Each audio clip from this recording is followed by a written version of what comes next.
Pick up your copy of the Son of Man Speaks magazine today. With the Son of Man Speaks magazine, you'll receive automotive tips, wholesome recipes, financial advice, and most importantly, a true understanding of the Word of God. Get your copy of the Son of Man Speaks from these select locations. Sisters Brave 2, 18070 Mount Ellie, the Shell gas station, 13110 West 7 Mile Road. To get a subscription, call 601-786-9788. That's 601-786-9788. The Son of Man Speaks magazine, dedicated to becoming free indeed.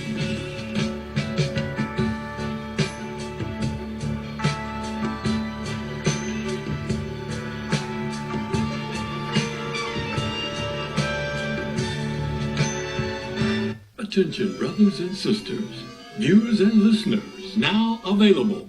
Your Son of Man Speaks magazine digital subscription.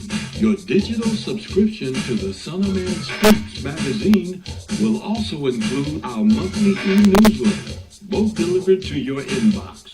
If you have any questions regarding the digital magazine subscription or digital newsletter, you may send an email to shabazprinting@thenewnationofislam.com. That's shabazprinting@thenewnationofislam.com. Or call 1-601-786-9788. That's 1-601-786-9788. You can also subscribe online. Visit www.thenewnationofislam.com and click on the magazine tab to register for your online subscription. We would like to invite you to help support the efforts of the Unity and Rebuilding Fund. Visit the website at www.unityandrebuildingfund.com. That's www.unityandrebuildingfund.com. We often hear how we need to work together to rebuild the city, and we're actually doing it. You can make online donations and click on links to track the progress of the Unity and Rebuilding Fund. And for more information, 313-868-0000 is a local number. Again, 313-868-0000. Support the Unity and Rebuilding Fund. To make your online tithes, offerings, donations, gifts to the Son of Man through Cash App, make your payment to $New Nation of Islam.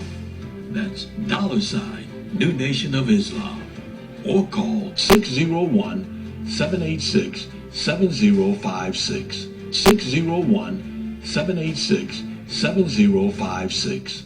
Murray, down the pocket. 7 seconds. 6 seconds. Murray, he's the downfield.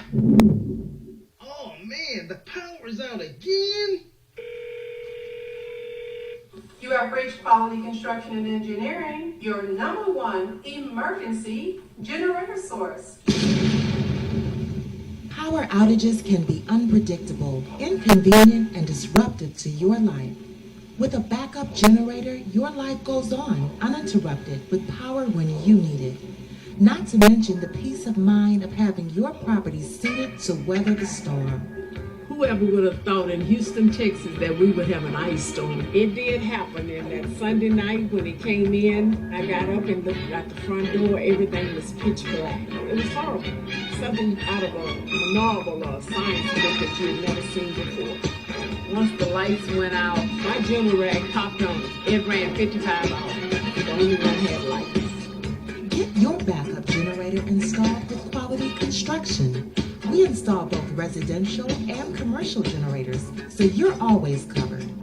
Schedule your consultation with us by calling 1-855-876-9370. That's 1-855-876-9370. Or visit us online at www.powerqec.com. That's www.powerqec.com. Financing is available with low monthly payments and 0% interest for 18 months. That was the best investment that we could have ever made. That's my backup, the generator. Generators with Quality Construction, built tough enough to weather the storm. Capital A a variety of services catered to your land development needs.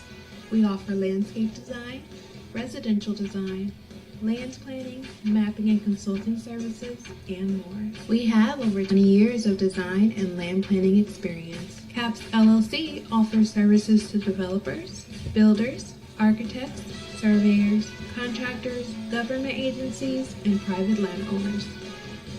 Feel free to contact us to find out which services are available in your area. You may reach us at 601-326-2966. That's 601-326-2966. You can also visit us on the web at www.capsllconline.com. Let us put on our thinking caps to serve your land development needs. I just used your other one though today because it did 2 drips and I was like, oh, I can use my umbrella. My homegirl was talking about it. I'm like, don't talk about it. With our umbrellas, our customers are turning a drab day into a fab day. After all, representation matters. In other words, rain or shine, we've got you covered. Introducing Designs by Deej, your one-stop gift shop for all things handmade and unique. Our products range from our most popular umbrellas, blanket and pillow sets, handmade coasters, and other statement pieces that showcase the beauty of our melanin and natural hair in a beautiful and empowering way. You can find our brand at the Sister Shop locations in New Jersey and Atlanta, Georgia, or you can visit our website, www.designsbydeej.com. Again, that's www.designsbydeej.com.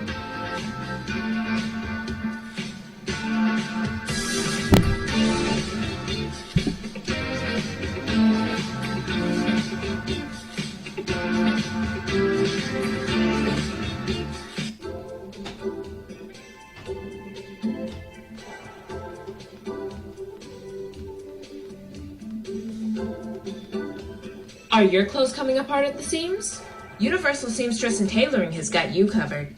At Universal Seamstress and Tailoring, we specialize in a wide variety of alterations and transformations to make and keep your clothes looking and fitting their best. From hem jobs to downsizing suits and dresses for a perfect fit to replacing zippers and buttons, Universal Seamstress and Tailoring is your one-stop shop for clothing maintenance. Also, do you have a logo for your clothes you'd like to wear? Universal Seamstress and Tailoring can put it there. That's right. At Universal Seamstress and Tailoring, we not only do alterations, but embroidery as well. Shirts, pants, coats, hats, even bags. If you can wear it, we can embroider it. So remember, whether it be alterations or embroidering you need, Universal Seamstress and Tailoring has got you covered. Universal Seamstress and Tailoring is located at 1404 Main Street, Fayette, Mississippi. Come and see us or give us a call at 601-786-0540.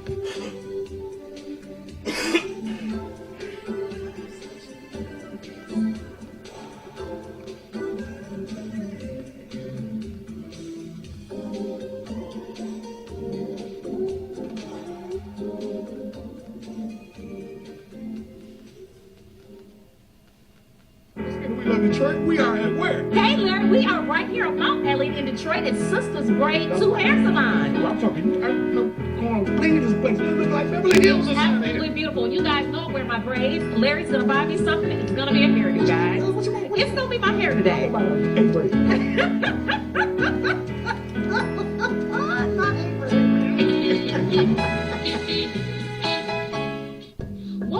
Welcome to this week's edition of We Love Detroit. I am on Detroit's east side at Sisters Braid 2, a beautiful hair salon. I am here with the CEO, Miss Crystal. How are you today, Miss Crystal? I'm good. Thank you. I am so excited to be here. Everybody know I love my hair and I love my braids. Typically, you guys know, but you have to tell us, how did Sisters Braid 2 get started? We started Sisters Braid 2 in 2009 in order to bring back some experience and quality and great customer service to this craft that I love so much. Yes, wonderful. And it's so clean and professional. And I have such a warm feeling when I come in. It's beautiful in here. It's decorated so beautifully.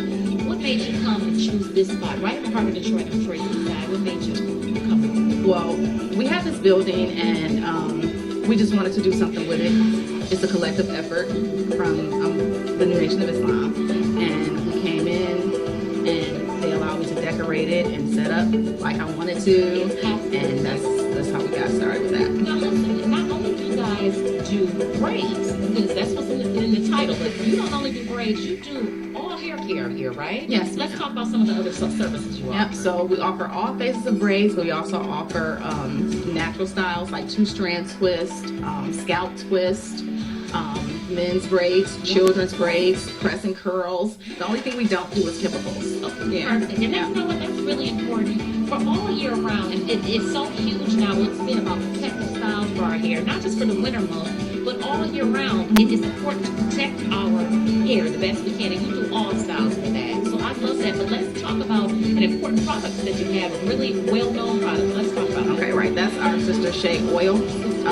Yes, it's loaded with 10 to 12 great natural oils, aloe vera, shea butter, grapeseed oil, rosemary. So all those things that soothe the scalp while you're in braids, or even if you're not in braids, those things are going to hydrate those coils. I love it. And keep your hair healthy. And it's done really well, right? You've been on some really well-known shows, right? Yep, we've been on Live in the D.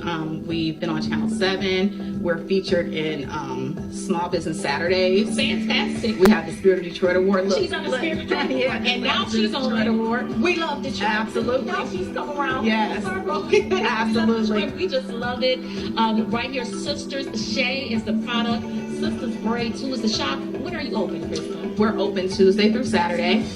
We start as early as 8 a.m. We take our last appointment around 6 p.m. So appointments, because you want to make sure that you're being considerate of others' time. Yes. And because that's something that's very important to us. In order to give that comfortable quality service, we feel like the only way to go is by appointment. That's right. As soon as you get in, you're getting the chair, you're getting serviced. My favorite. I will definitely be coming down. Thank you, my braids.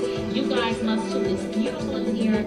Over a decade of experience. Wonderful customer service. It's so beautiful in here. I have to say again, right here on Detroit's East Side on Mount Elliott. Sisters Braid too. Yes. You have to come down. They got to come down and see us, right, Crystal? Yes, absolutely. Because we love Detroit. Yes. We love Detroit. Yes. We love Detroit. One more time. We love Detroit.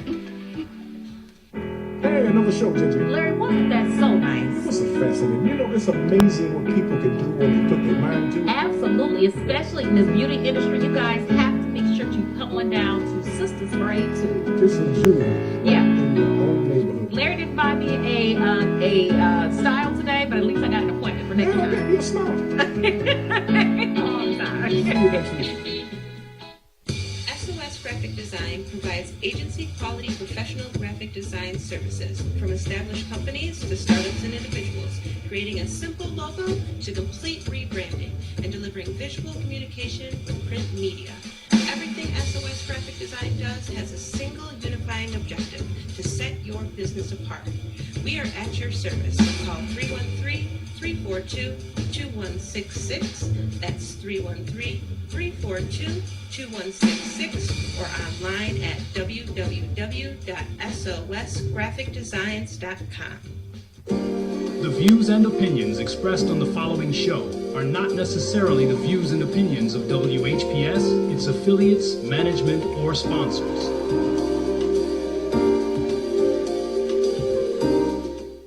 Brothers and sisters, are you tired of reading the Holy Scripture and not really understanding what you read? And if you're reasonably sure, have you ever tested that what you feel you know with someone that has a different view than your own? Then let's talk with one another. Then let's reason with one another on a Scriptural Discussion with the Son of Man every Wednesday at 9 p.m., Friday at 9 p.m., and Sunday at 12 noon.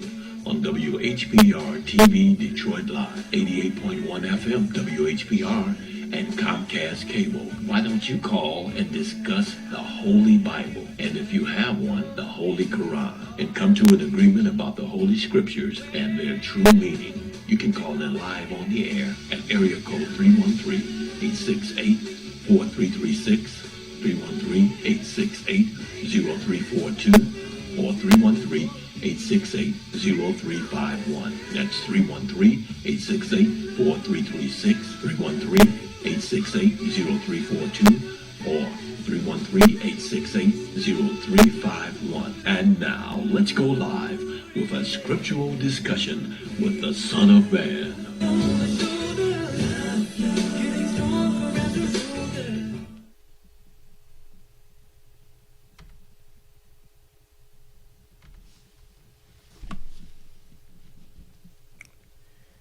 In the name of Allah, the Beneficent, the Most Merciful, the Truthful, and the Most Just. I greet all of you once again who are hungry and thirsty for the true understanding of the Word of God. I greet you all with the greeting words of peace. May Allah's Salam Alaikum. I want to begin as we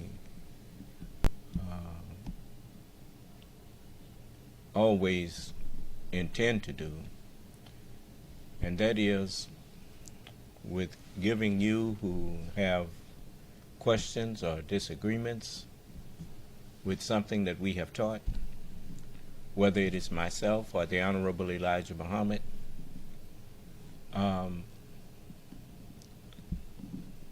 or any of the prophets. If you have something you wanted to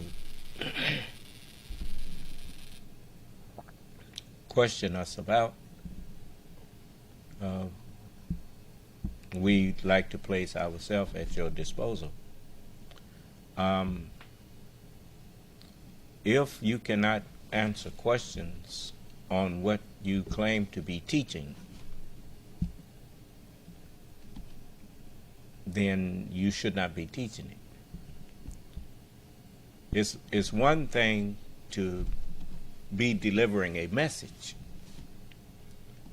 If you are a messenger that is just relaying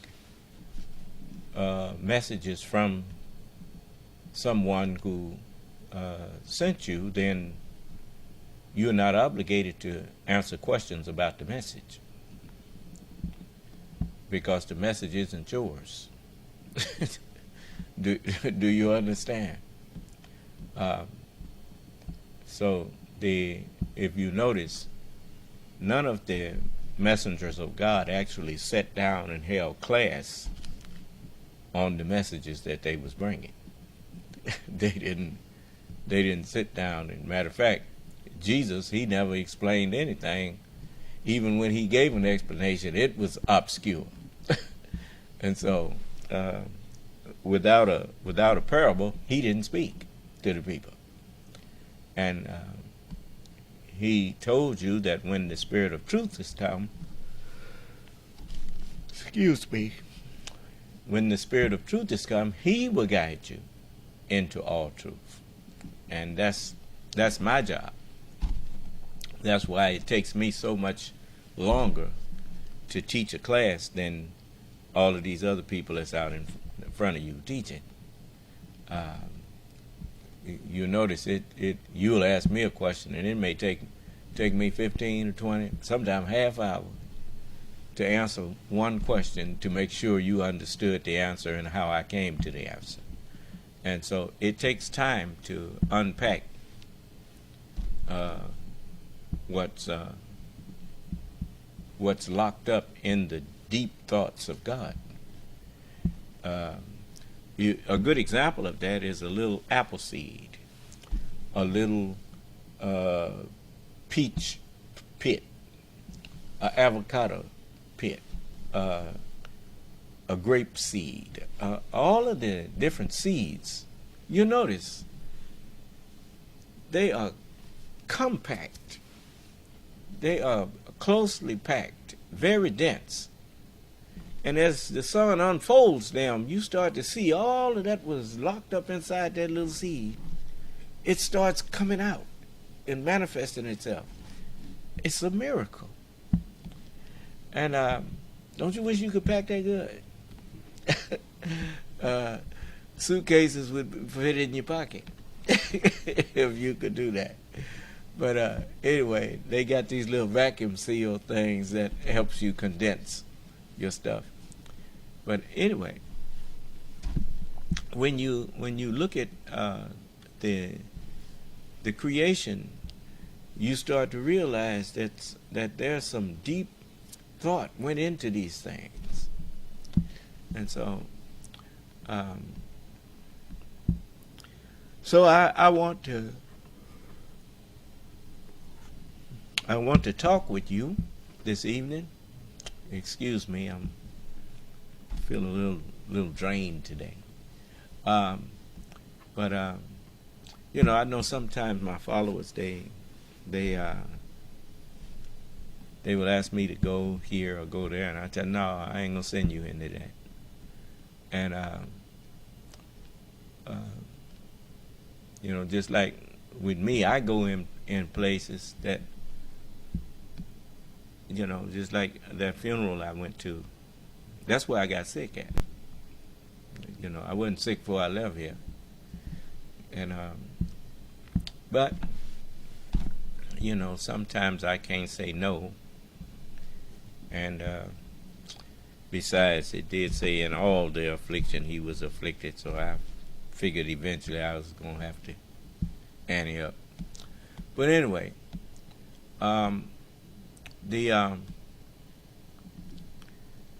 you know, certain things environments that I don't send my followers to, and I think sometimes it bothers them, but I have to do what's best for y'all. I can't lead with my heart. I have to lead with my head. When it comes to me, I had to kind of let my heart do the dictating, because I felt that it might do more harm than good if I did not go. And so I went. But anyway,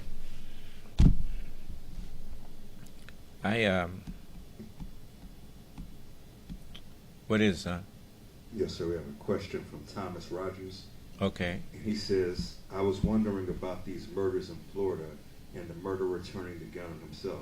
Son of Man, give us more understanding on that, please, sir. Well, actually, you remember I told you all this was coming. I told you that people that's got these guns, they're going to be committing murder-suicides. And I told also our people, you should tell all your loved ones to listen in to our classes, because I gave everybody the opportunity. I've given everyone the opportunity to get behind me. You get behind me, and all you will do is hear about these things. They won't come near you. But you know, the same way Allah protects me, He protects everybody that's in my circle. So these are the great and dreadful days. You see, and I'll tell you something else. As you look at this calamity that just happened with Hurricane Idalia,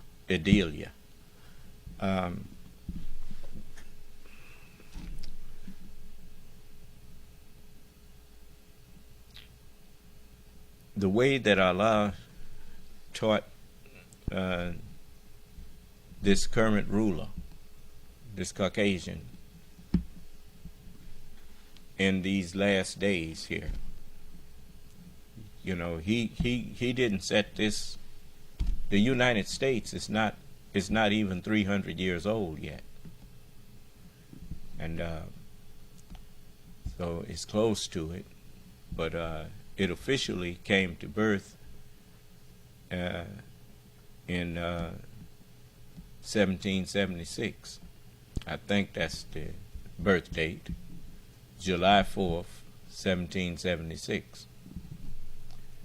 And the concept of nationhood for the seed of Abraham, the conception of it took place July 4th, 1930. We have yet to come to birth, but we growing, still in the womb, but we growing. Now, Allah took the smallest things and taught lessons to the greater things. You take the ant.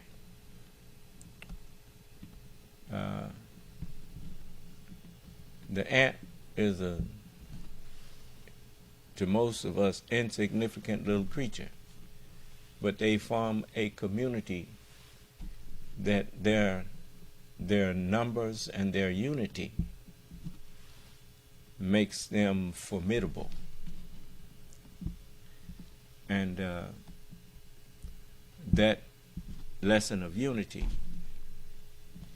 is what makes us respect them and not just purposely go over there and just stand up in an ant mound. And then that other insect, the bee. The bee forms colonies, and they build structures. Collectively, they do this. They specialize, and each colony has its, has its workers. It has its different castes, and collectively they provide for the whole. The United States started off with 13 colonies, and they worked together and formed themselves into a union, and they grew and changed their name to the United States. And they understood the power that a collective has over an individual. And, that's what brought this country, with the help of Allah, that's what brought them to a state of greatness. There's nothing in this world, as W.D. Muhammad pointed out. He said, there's nothing in this world that ever became great without God being at its roots. And so the grantor of dominion, there is a truth that brought the United States into greatness, into dominance. And because, there's an old saying goes, the same thing that it took to get you there, that's what it's going to take to keep you there.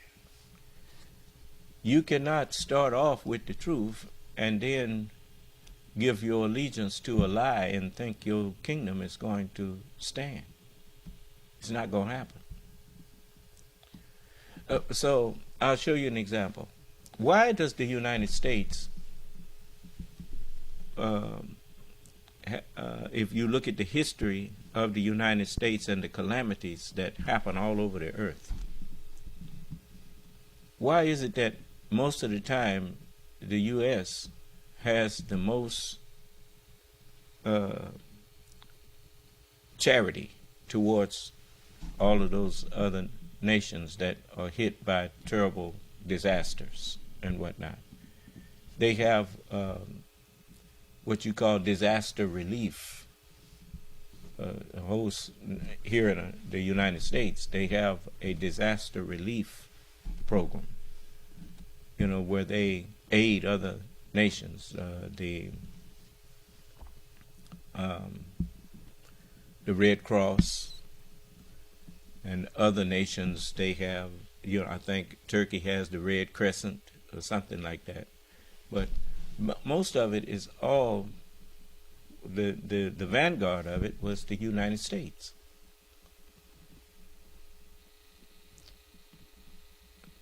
What makes the U.S. able to do that is the same thing that makes a colony of bees able to produce honey, and you and I can go and take our fill of it, and if you're not selfish, you can keep taking it, and they can keep making it, and then you leave them enough to get them through the winter, where you don't have to, just take until they can't have nothing for themselves. But the fact of the matter is, their unity, one bee by itself would starve to death. A group of them, maybe 10 or 15 of them, they couldn't do too well.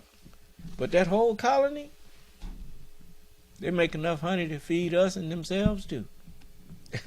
Do you understand? So now, look what just happened in Florida, and what's happening in I think they expect in parts of Georgia and South Carolina and North Carolina. This one hurricane is wreaking havoc. Why is it that no other country has to send aid to the U.S.? It is because of the U.S., the United States of America. And as George Washington pointed out, that your collective, you should safeguard your collective against all attempts to dissolve it, because no individual state could provide the type of security, the type of commerce, the type of everything that comes with the collective if that state existed in and to itself. What would Florida do now if it was just a separate territory, a state? Do you think they could handle what just happened? No, they couldn't. But yet you see them trying to secede without saying that's what they're doing. Every time a calamity hits your country, hits your state, you would be in the same shape as Haiti and every other country that's just to itself. And look at all continents.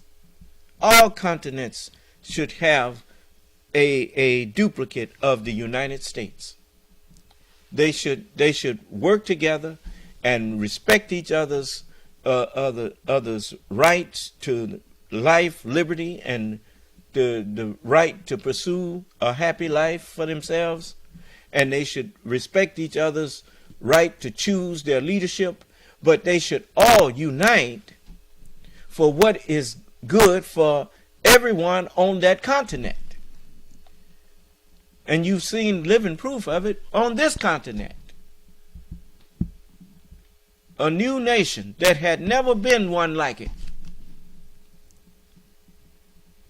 And you now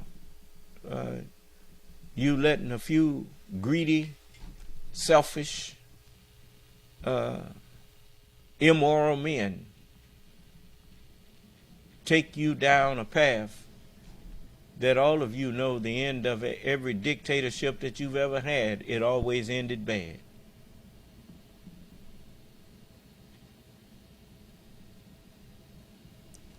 So, you hear what you want to hear, but you better start listening for the truth. Whenever a people turn their back on the truth, then they had no choice. They leave God no choice but to turn his back on them. Because to turn your back on the truth is to turn your back on God.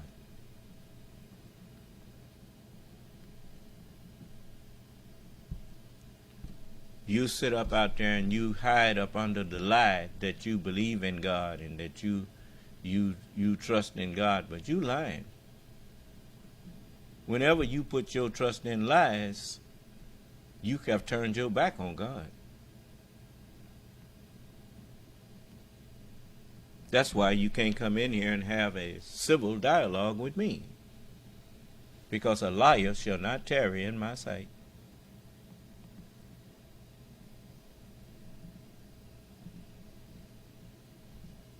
I don't hear any of you offering $50,000 in your life if anybody can prove you lying.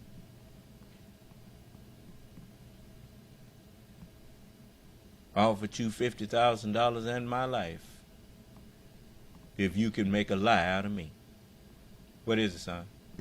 Yes, sir. Sister Sheena has a question, and she says, I was watching MSNBC today with my father. They were speaking about the Republicans trying to subvert democracy.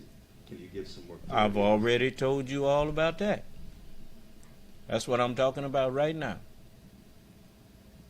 These people have turned their back on the truth. I'll show you an example.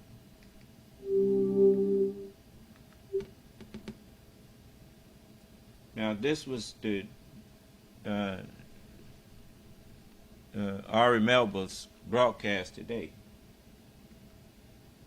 Brooks Brothers riot, which used spectacle and intimidation to try to stop part of the vote counting, which otherwise was supposed to continue under law.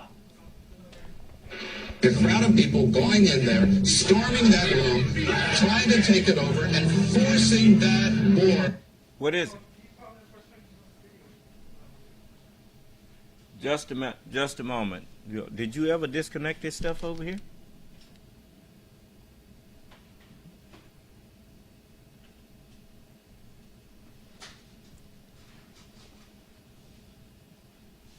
You don't let that go all this time and didn't hook it back up?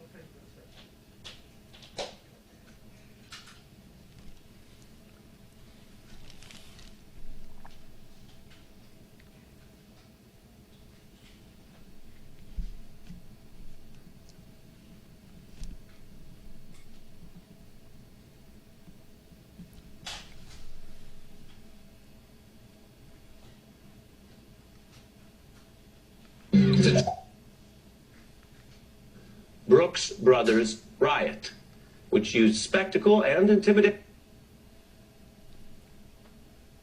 to try to stop part of the vote counting, which otherwise was supposed to continue under law. A crowd of people going in there, storming that room, trying to take it over, and forcing that board to change its rules. It was an orchestrated Republican protest. It became known as the famous Brooks Brothers riot. The idea that you would take pride in being an operative who stopped an election reveals that for the Republicans, elections are nothing more than a dirty trick to hold on to power. One man's dirty trick is another man's civic participation. There you have it. History can enlighten the present, so can biography. This is Stone's biography. Those dirty tricks came back with a vengeance in 2020. I bet you know the playbook. Use a hyped pretense of alleged misconduct or fraud on the other side as a measure to then just try to steal the race. Now, in 2000, it was a legitimately close race. It ended with GOP victory in court. But some Republicans began to see that as a kind of a battle plan to reboot regardless of the facts. It was Stone on tape pining for a repeat of 2000 before the 2020 vote even came in. I really expected 2000-like result with a long, drawn-out squabble over who won. What did he mean? Investigators may want to know, though Stone pled the fifth. The January 6th committee still managed to show how, again, these two men's strange history, Trump and Stone, intersected again on the eve of this insurrection as a now indicted Trump aide. I want you to really take in this next piece of evidence. The now indicted Trump aide, Meadows, was calling Stone on January 5th at Trump's direction. Is it your understanding that President Trump asked Mark Meadows to speak with Roger Stone and General Flynn on January 5th? That's correct. That is my understanding. And Ms. Hutchinson, is it your understanding that Mr. Meadows called Mr. Stone on the 5th? I'm under the impression that Mr. Meadows did complete both a call to... Now, as you recall that testimony, you remember that Mike Flynn was the one that told Donald Trump that he could declare martial law. And Roger Stone, he was ended up to his neck with that January 6th thing. You know, you remember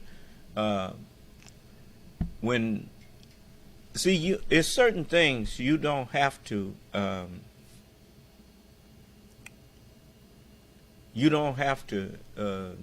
hear a person say in order to know that it was said. Many of you, it's like once I was looking at, I used to like to hear the analogies that Mr. Spock on Star Trek used to give that character. Mr. Spock once said,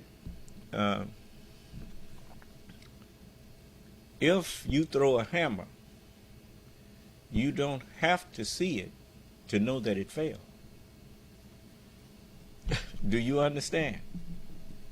Because you know the law of gravity. You understand? Okay. Well, when Mike Flynn told Donald Trump that he could declare martial law, you don't have to be in that room to know that Donald Trump asked, well, how would I do that? That's where you know that Flynn explained it to him. And that's why he said, January 6th is the date. Be there. It will be wild. Why? Because you need a wild mob. You need to make things appear that they are out of control. And then you can step in as president to bring order because the country has just seemed out of control. Do you understand? And then martial law does not end until you decide to end it. You know, words to that effect. And so, and by the time everybody know anything, you can be done jailed everybody that would have fought you and stopped you from stealing the election. Do you understand? You could just accuse them of what we was doing. That's what he said. You could accuse them of being the thieves when actually the thieves was the ones who declared martial law. Do you understand? And so he was going to remember, he had promised to arrest Hillary Clinton. He was going to arrest Obama. He was going to arrest Joe Biden. He was going to arrest everybody that could have stood in his way. And so it's something else I want you to hear. You know, when you really listen to what people say, you'll discover that the human body wasn't designed to lie. It was designed to express the truth.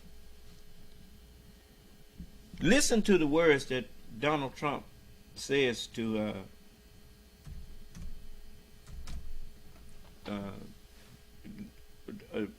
Brad Raffensperger and the others on that phone call with Donald Trump. I'm gonna cut to a point where Donald Trump tells him words to the effect of, "I just need 11,000 votes," and he says,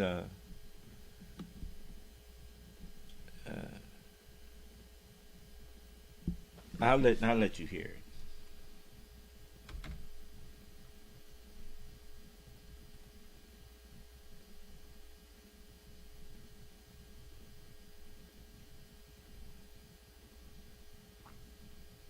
Just a moment. Then we'll go back to Ari in a minute. But I wanted you to hear this.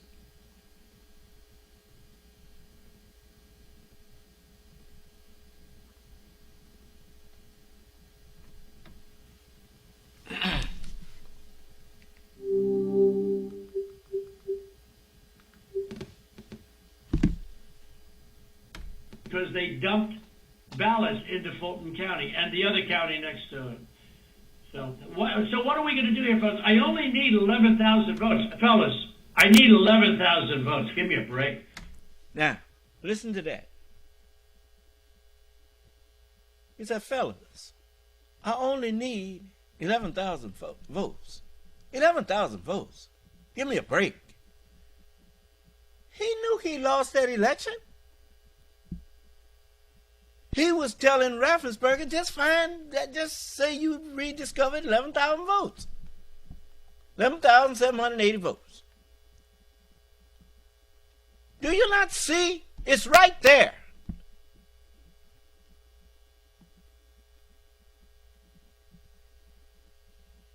The only reason you don't see it is because you don't want to see it. It's not, you won't see it. What does he, if he thought that election, if any of these people thought that election was fraudulent, the only way they could truthfully say they thought it was fraudulent was they'd have to have some evidence.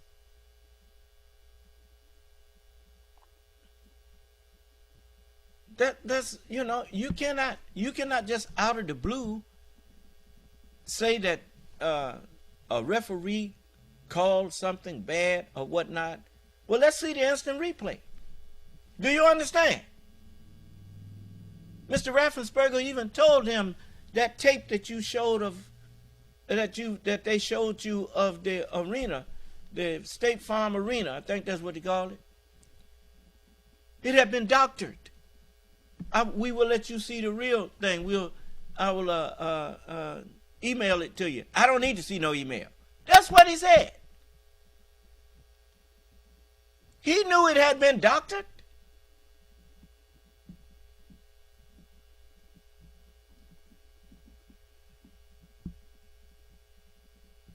He was just looking for other crooks calling themselves Republicans.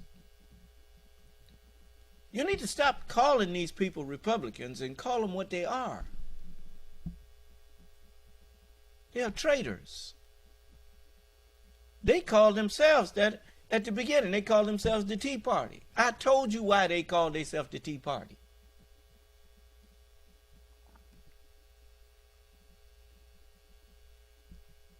They even took that video down where Donald Trump said a long time ago that if he would run, he'd probably run as a Republican because they are the stupidest voters. That ain't even on YouTube no more.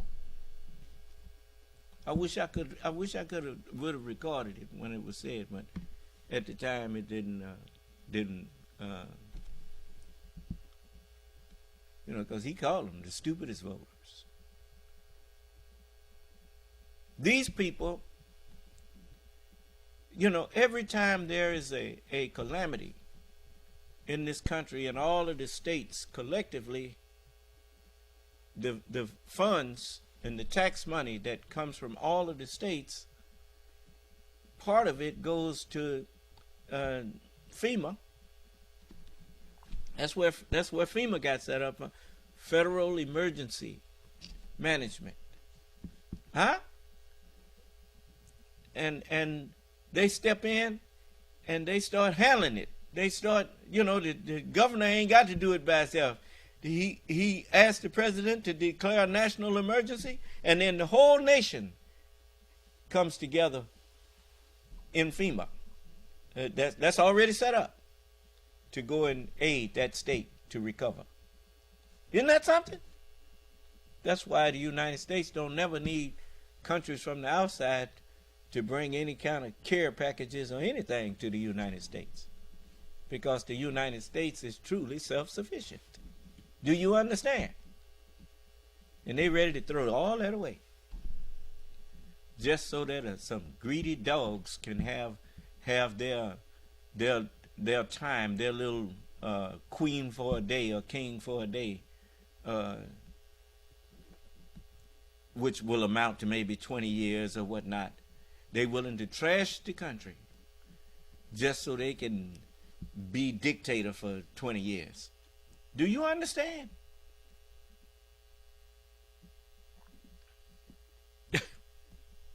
It's really sad. But anyway, my duty is to warn you. And if you turn from your wicked way, then that's good. If you don't, well, I'm building a new nation of Islam. And my future does not depend on what happens to you.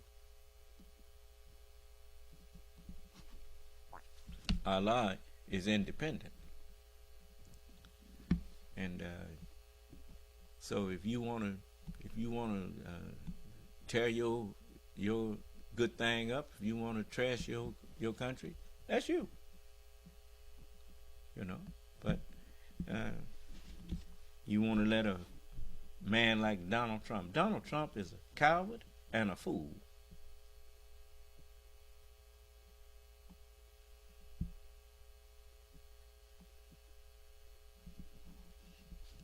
And you know the sad part? Most of y'all know it.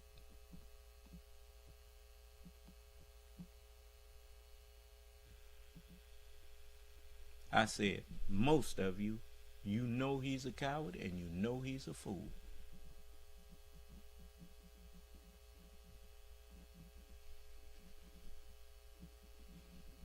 You see, so I'm gonna let you finish hearing Ari Melvin here.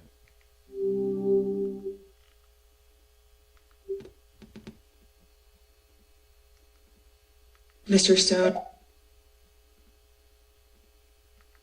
January 5th at Trump's direction.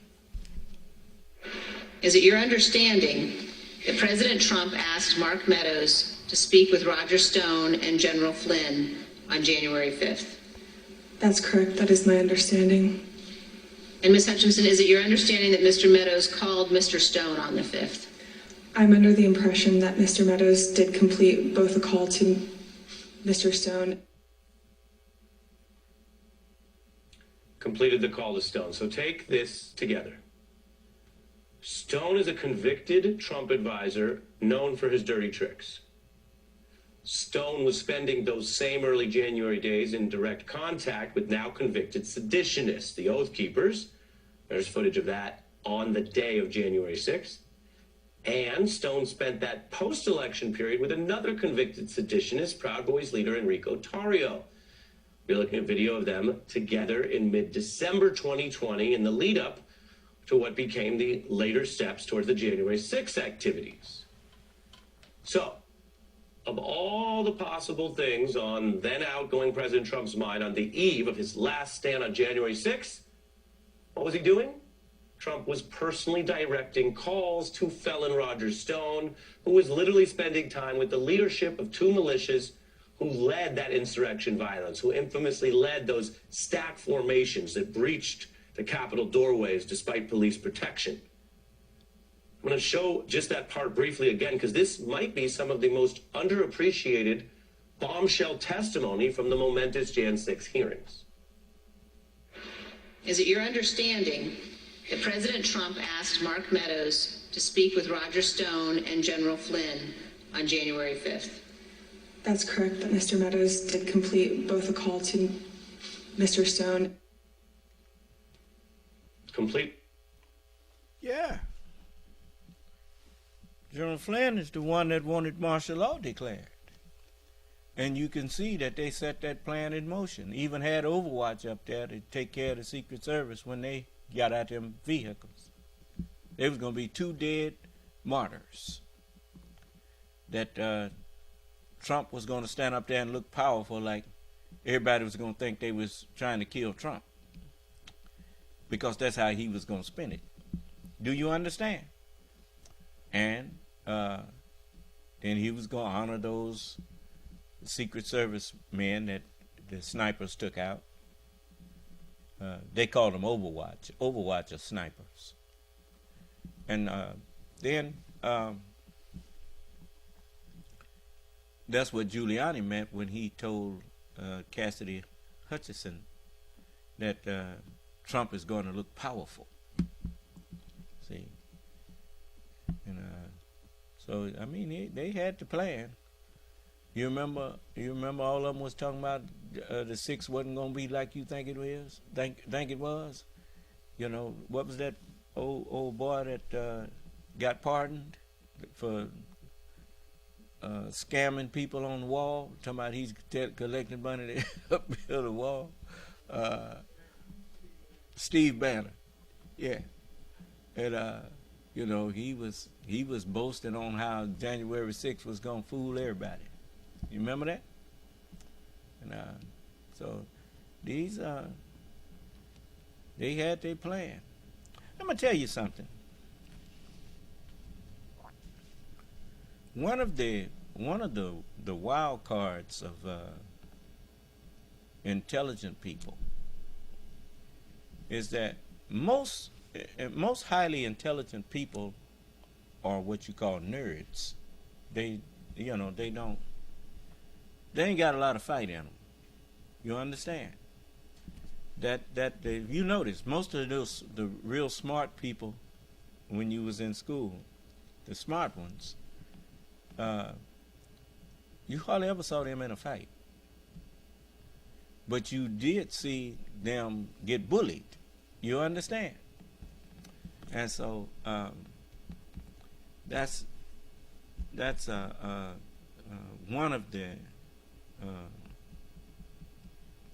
the things that make people like Tario and all of them. It make them think they could get away with what they was doing, because most of the law-abiding citizens, in their view, like Donald Trump, anyone who's patriotic, he considered them to be suckers. He said that about people who join the military, who volunteer for military service. They're suckers. That's what he said. You know, they don't know the whole score. You see. And so, you remember what he said about John McCain? He said he's a hero because he got captured. I like those who didn't get captured. Now that's he's in other words, and he wasn't lying about that. He was just being himself, telling the truth. Why? Because when Michael Cohen got captured, when he got found out that he was doing something he had no business, Donald Trump threw him away, threw him on the bus. You don't like him no more, huh? Why? Because you stupid. You got caught, and so that's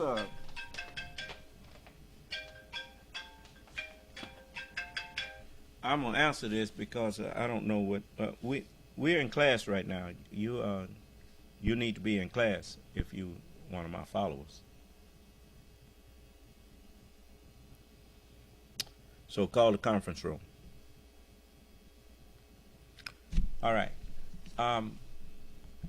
So these they think that everybody who's intelligent, the higher their intelligence, the more nerdy they are, the easier it will be to bowl over them. That is a bad assumption. Mr. Oppenheimer was smart. And before it was over with, the admiral in the Japanese fleet, he said, "I'm afraid all we've done was awaken the sleeping giant." See, what you fail to see, all of you all who think that you can just bully people into submission and do them, it's just like Jack Smith. He don't look like he's no tough fella.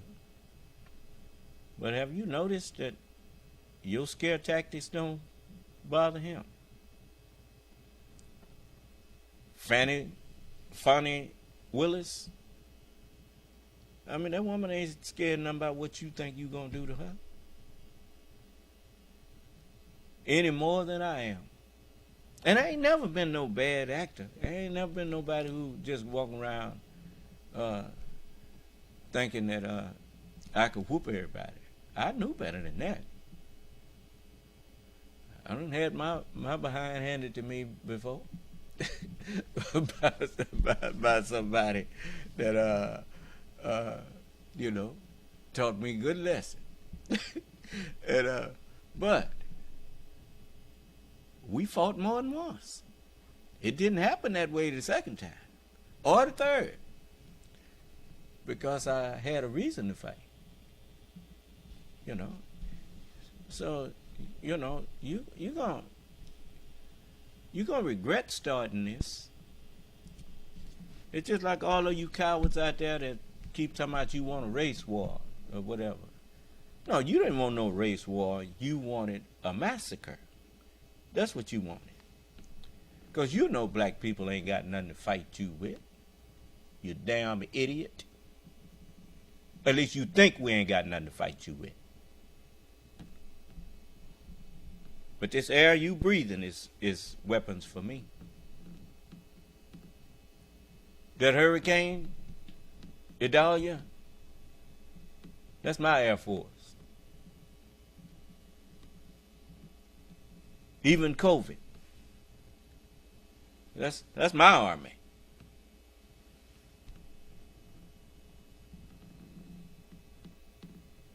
Just wait and see. Before it's over with, you're going to be on your knees.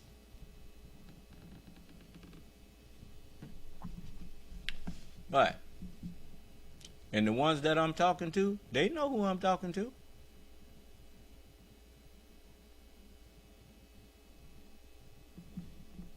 Anyone that don't mean us no harm, they ain't got nothing to fear from me. And they know it.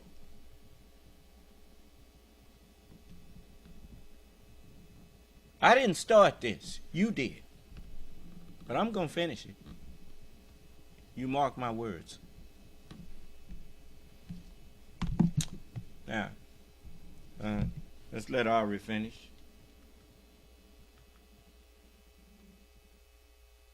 The call to Stone, and what did they discuss? Defendant Meadows knows, after being indicted, he has begun testifying in public court for the first time, and just as those hearings I know what they discussed, Ari. They discussed the martial law scheme. That's what they discussed. And they tried to implement it. If those Secret Service agents had been stupid enough to drive Donald Trump down there, they was driving to their funeral. Do you understand?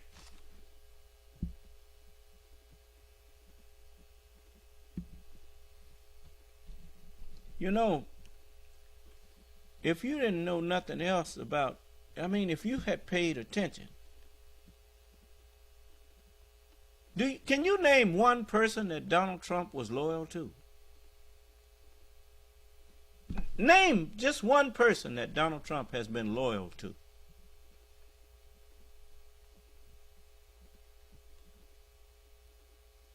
His first press conference when he got elected, he kept the American press out of the room and let the Russian press in the Oval Office.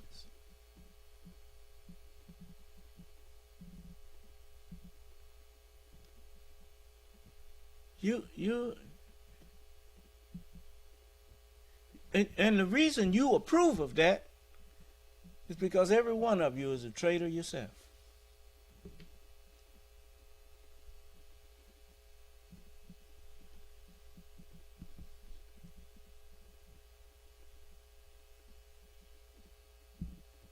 It's just like, you know, some of you hypocrites, you come up to me, you know, when you found out I was in the Marine Corps and you want to say thank you for your service. You ain't no sin you telling me don't thank you. I wasn't serving you. I was serving the United States.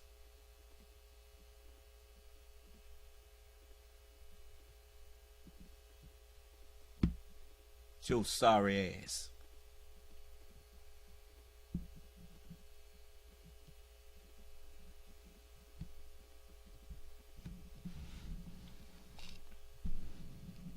Your thank you don't mean nothing.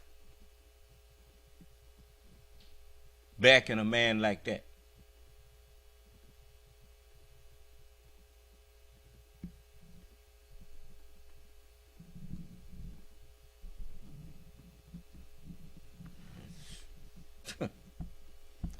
Anyway, you say you boasting about serving the United States? Allah said, thy seed shall be a stranger in a land that's not theirs, and they shall serve them, and they shall afflict them 400 years.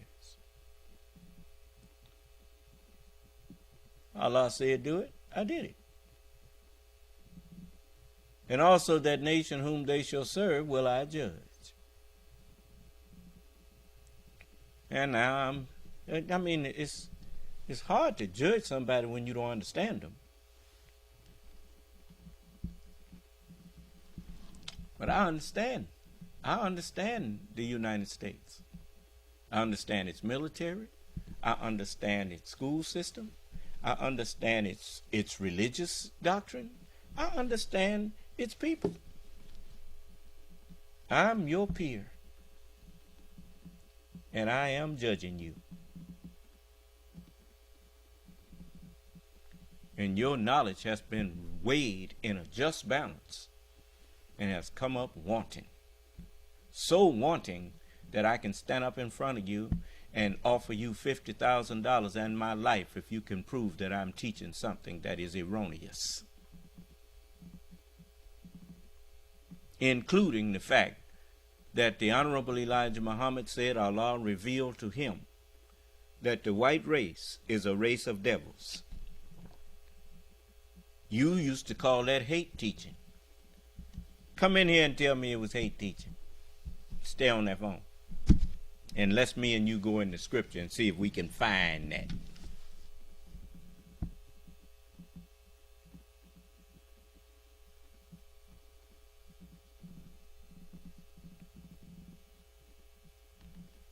We made you. You didn't make us.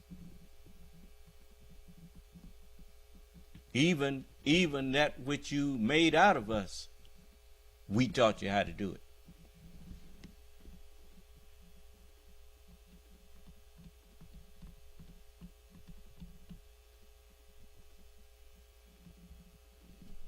You've been picking our brain ever since. I mean, black man be there shining your shoes, and you pick his brain. He didn't even know you was picking his brain. Be sitting up discussing a problem that you had at business or whatnot, at work or whatnot. And he'd be shining your shoes. You'd be talking loud enough for him to hear you. And say, hey, John, what you think about that? And he said, well, boss, if it was me, I'd do such and so and such and so and so. And he said, oh, nigga, that nigga, I know, told you, that nigga wouldn't know nothing. And you go right out and do just what he said do.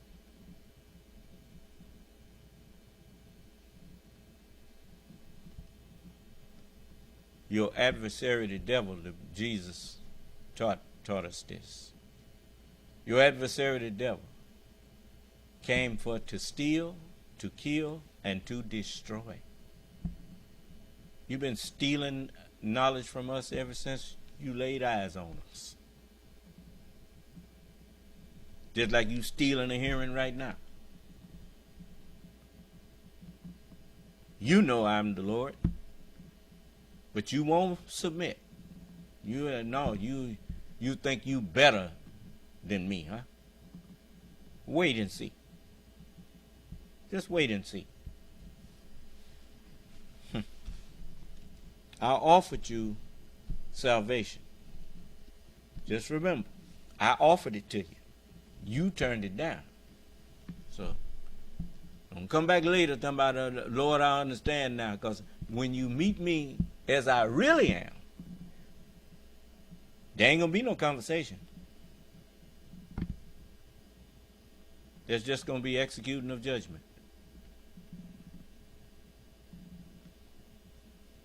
So, what is it? Yes, sir. We have a question from GMBS. And he says, does the Son of Man think the U.S. will go to war with China over Taiwan? Do I think the U.S. will go to war with China? I don't think the U.S. going to war with nobody. I mean, the thought of nuclear war, war between nuclear powers is would force the end of all of you before we wanted to bring an end to you. You think we're going to let you poison our earth with all that stuff? No, you ain't.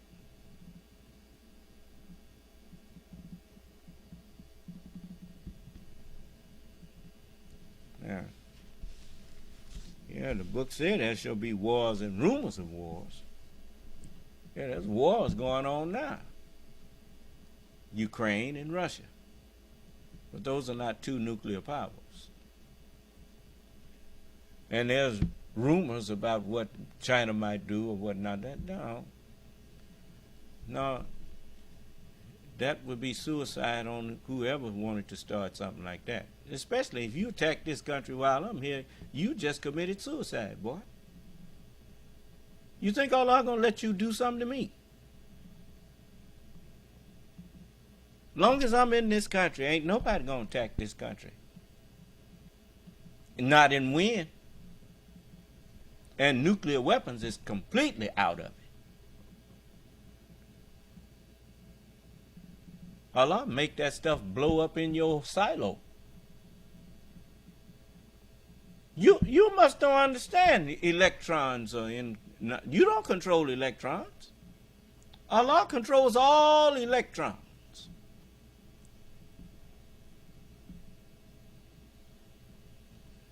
Haven't you learned that you can't trust electronic things?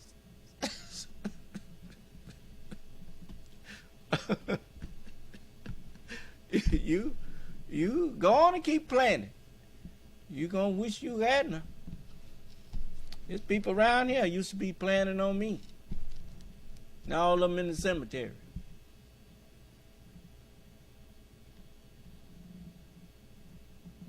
They learned to leave me alone. So,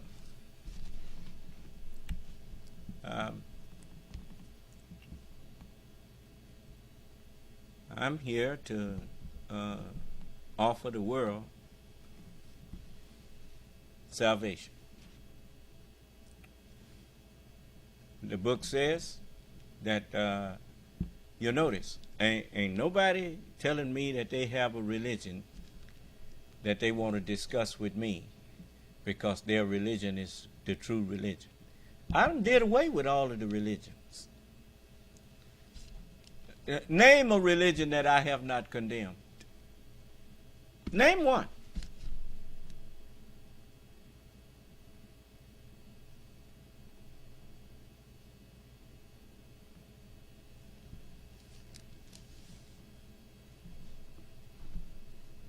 So if I'm not the Mahdi, then why is it I done overcame all the religions?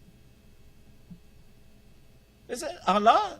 it says, he it is who sent his messenger of the covenant with the guidance and the religion of truth, that he may make it prevail over the religions, all of them. All you got to do is find one religion that I cannot prevail over. And then you can prove that I'm not what I claim to be. Just one. You got lots of them out there. Just come up with one that I can't condemn. Name it.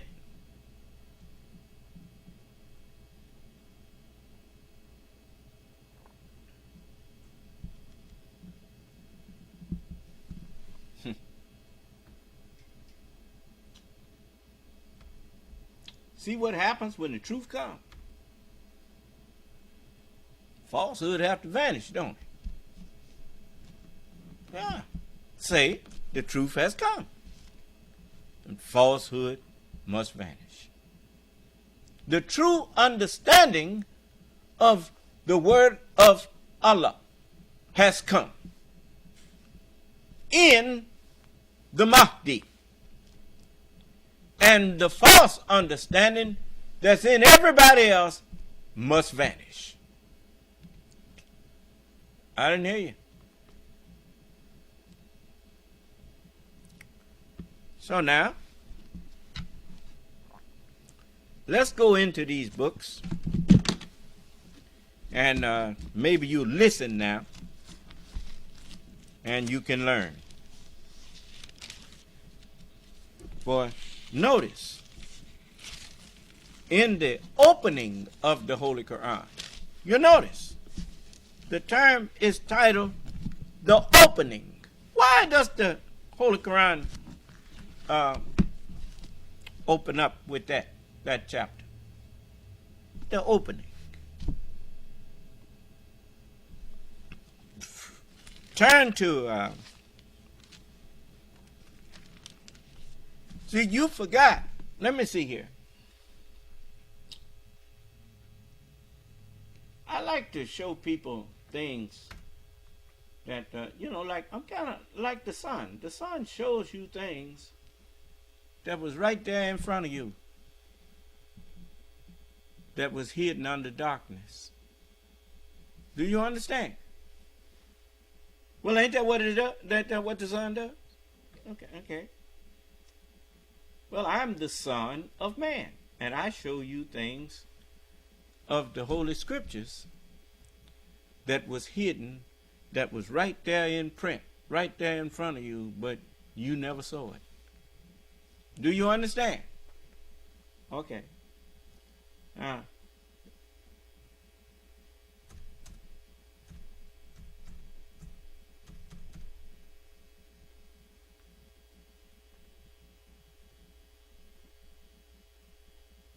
Give me a minute.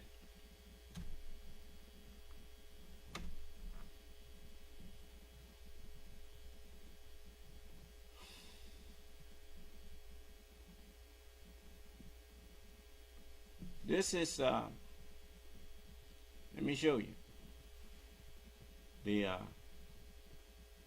I like to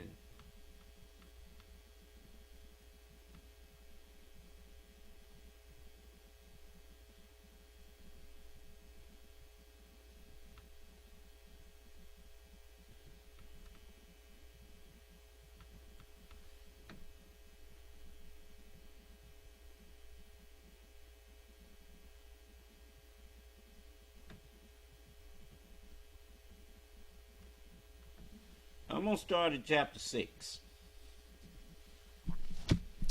In chapter 6, and we're going to go to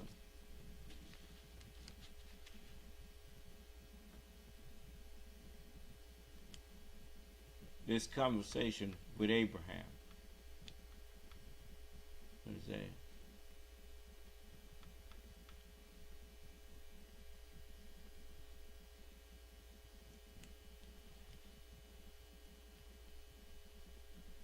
Let's start at verse 70.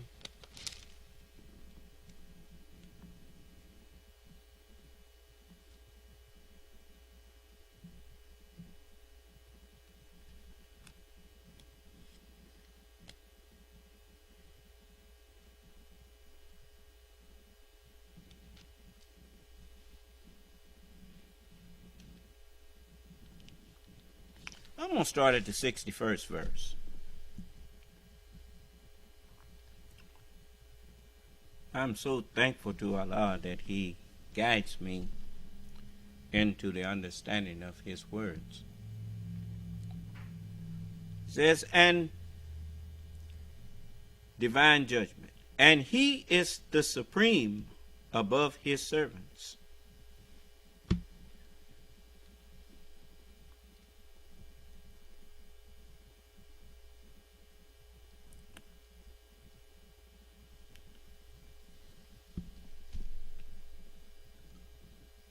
He, there is, it has more than one meaning. So we will go with the first meaning, is that He is the supreme knowledge, or the truth, above in the brain of His servants. Do you understand? You notice, how do you really learn a thing? Notice all of the skills that you have. How did you really learn those skills? You heard about them in theory. You learned them in practice. I didn't hear you. Yeah, you learned it in practice, huh? You learned it by serving. Huh? What is serving? It's obeying. Is that right?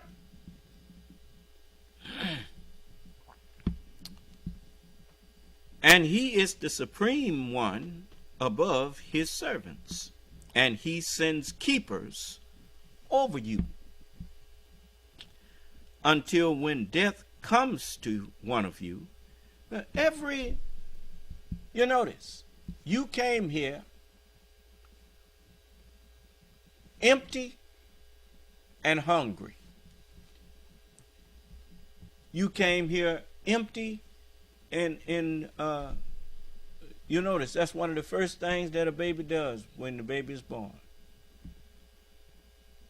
is suckle its mother. Is that right? Okay. It knows how to do that without being taught. Is that right? Okay. You also came here nursing the sounds that you heard around you, nursing off of them. You notice a baby's head is always on the swivel, as they say. When he woke, every little sound gets his attention. Huh? Okay. Until when death, it says, and He sends keepers over you. Every time a word leaves your mouth, it is sent out of your mouth. Is that right? And that word that is sent out of your mouth, if you are a teacher, or even if you're not at that particular time teaching, but you are sharing knowledge, you are sending out a keeper. Because the mind that's in you is a keeper of those words, a keeper of, depending on what it is. If you're an engineer, your mind is a keeper of engineering. If it's religion, your mind is a keeper of the faith. It just, you send forth keepers. Is that right? Okay. And then it says, until when death comes to one of you. What is death? Die not, unless what? What is death? Death is matter changing forms. Then if death is matter changing forms, then the mind is a product of subject matter. And the mind, as it acquires more understanding, it begins to change. It begins to die. Do you understand? Okay. So it says, until when death comes to one of you, our messengers cause him to die. Messengers of truth always cause the minds of the ignorant to die.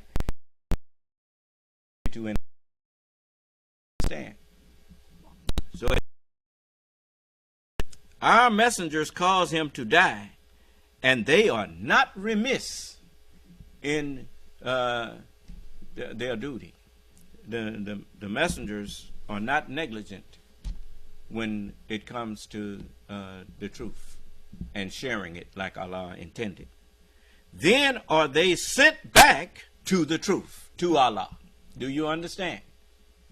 Then it says, their true master, their master, the true one.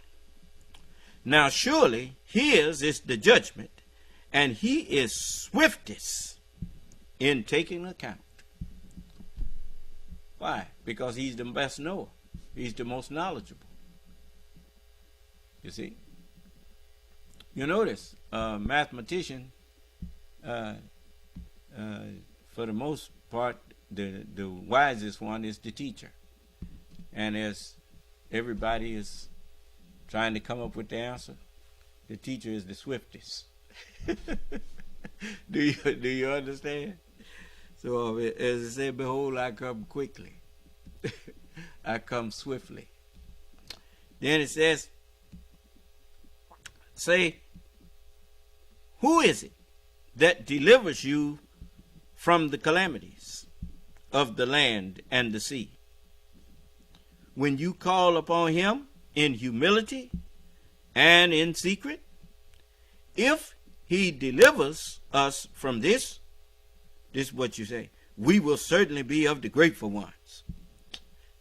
say, Allah delivers you from this and from every distress, yet you set up others with him. Huh? Yeah. I'll show you an example. People get, they jump out of an airplane and they pull a ripcord and parachute opens up. And most of them, they praise the parachute.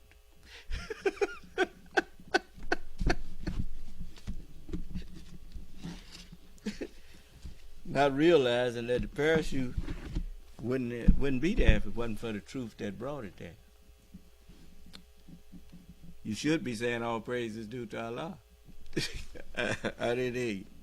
But anyway, it says, and he has power to send on you a chastisement from above you or from beneath your feet, or to throw you into confusion, making you of different parties, different opinions, and make some of you taste the violence of others. That's what happened down there in Florida a little day ago. See how we repeat the messages that they may understand. It says, and thy people call it a lie, and it is the truth.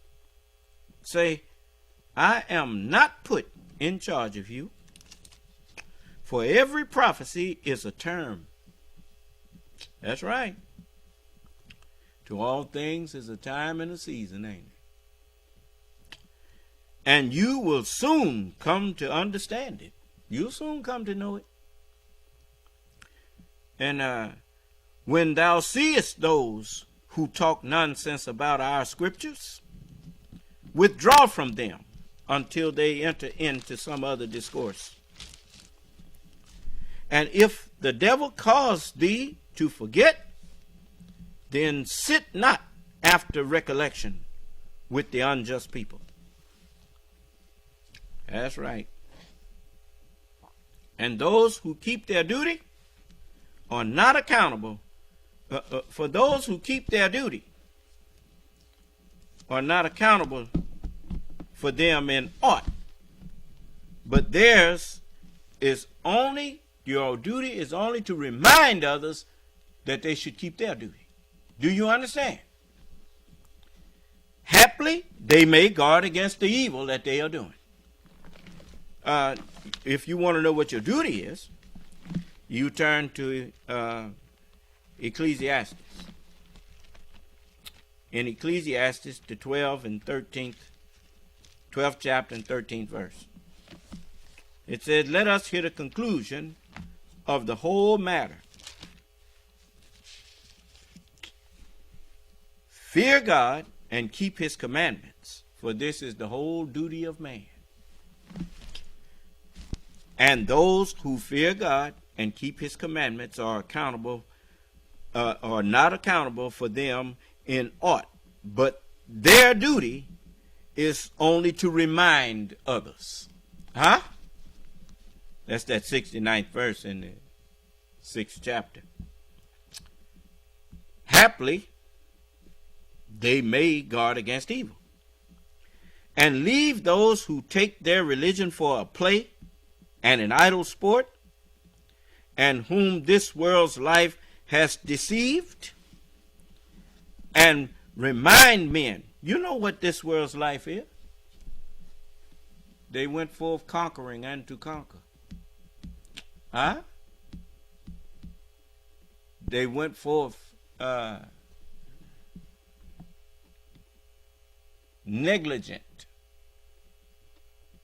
of Allah's will, and they went forth doing their own will. Do you understand? And they were given 6 days, 6,000 years to do their work.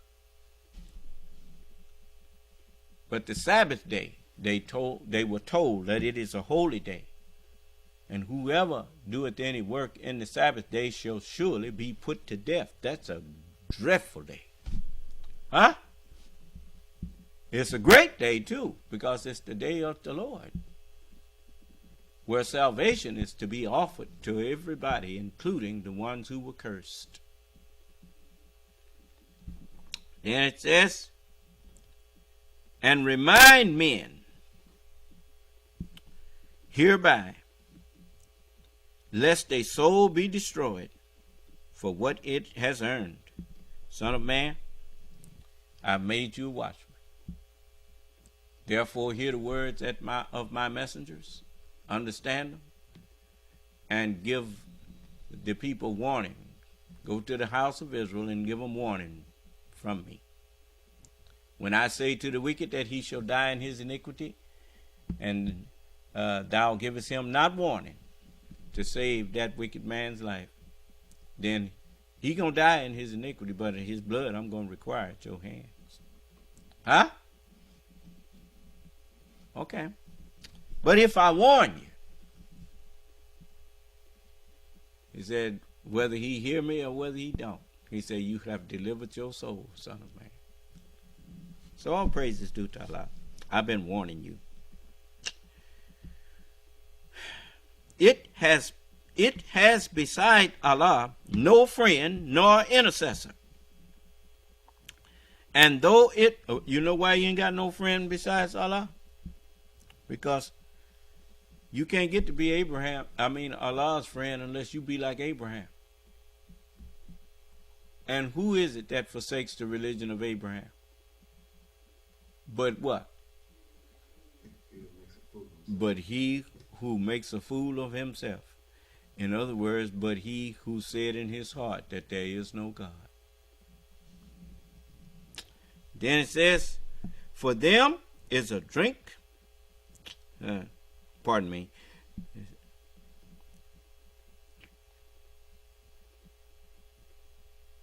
It has, besides Allah, no friend nor intercessor. And though it offer every compensation, it will not be accepted from it. Those are they who are destroyed for what they earn. Yeah. These people are being destroyed for what they did. You always get the reward of what you do. That's why the Ecclesiastes also says that you don't get no more reward after you dead. Huh? You get all your rewards for good and evil while you live. So it says, for them is a drink of boiling water and a painful chastisement, because they disbelieved in the messages of Allah when they were recited to them. Abraham's argument for divine unity. Say, shall we call besides Allah on that which profits us not, nor harms us? And shall we be turned back on our heels after Allah has guided us? Like one whom the devils caused to follow his low desires in bewilderment in the earth. He has companions who call him to the right way, saying, come to us. Say, surely the guidance of Allah, that is the true guidance.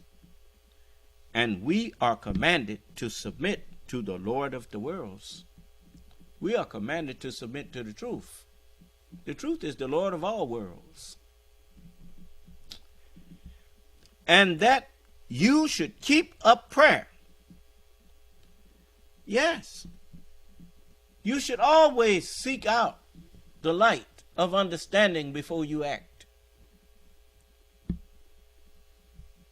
Most of you do it without even thinking about it. You don't go fooling around with electrical circuits and stuff. Just like these people that's got to go and fix these wires back up when they come down. That man is seeking out the right direction before he acts. He don't realize that's Allah he's calling on. Huh?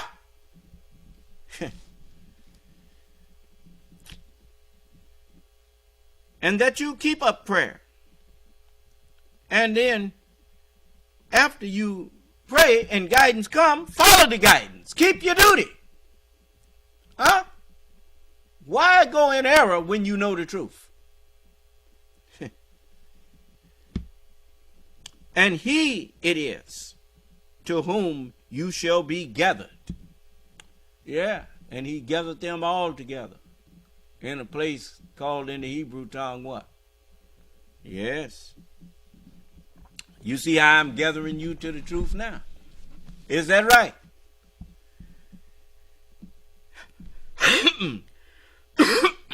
And he it is who created the heavens and the earth with truth. Now the first man, Adam, was made a living soul. The last Adam was made a quickening spirit. And God created the mind that was in both of them. I didn't hear you. He created the heavens and the earth with truth. And when he says, be, it is. Yes. That's why we say, somebody said, what you making? What's that going to be? Well, no, ain't that how we talk? It's going to be whatever I want it to be. That's what. So that's the way we say. When he says be, it is to become that. And then he says, his word is the truth. Sanctify them through thy truth. Thy word is truth.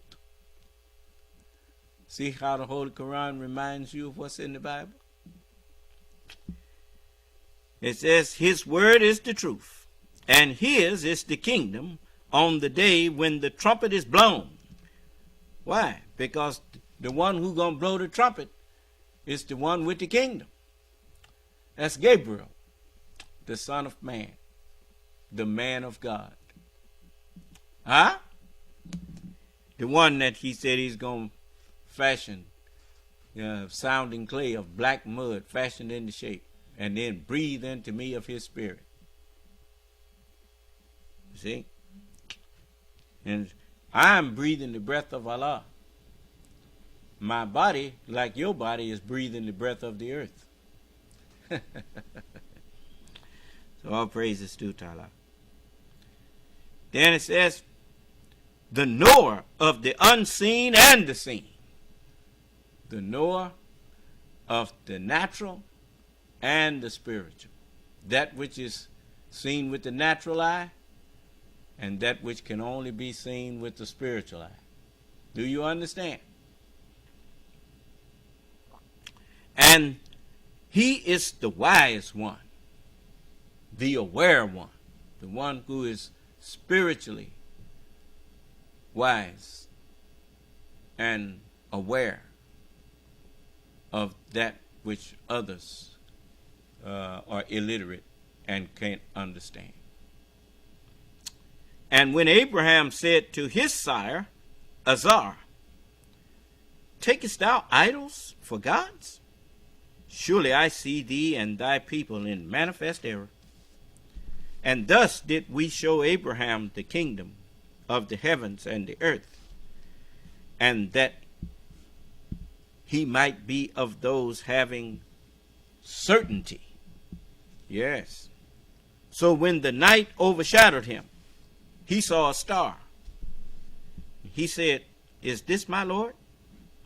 So when it set, he said, I love not the setting ones. Then when he saw the moon rising, he said, is this my Lord? So when it set, he said, if my Lord had not guided me, I should certainly be of the erring people. And when he saw the sun rising, he said, is this my Lord? Is this the greatest? So when it set, he said, O my people, I am clear of what you set up with the truth, with Allah. Surely I have turned myself, being upright, wholly to him who originated the heavens and the earth. And I am not of those who associate other things with God. Do you understand? Because the truth don't set. The truth actually don't rise. The truth just is.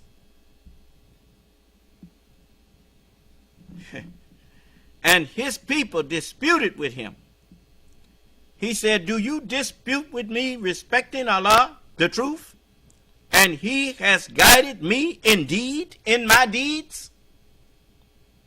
And I fear not in any way those that you set up with him, unless my Lord please. My Lord comprehends all things in his knowledge. Will you not then mind? That means be careful. Huh? And how should I fear what you have set up with him, while you fear not to set up with Allah that for which he has sent down to you no authority to do? Huh? It's just like, I'll show you an example of having no authority. Going into court talking about that was fraud, and the judge asked him, well, where's your evidence? Ain't got none. Well, what the hell you doing in here?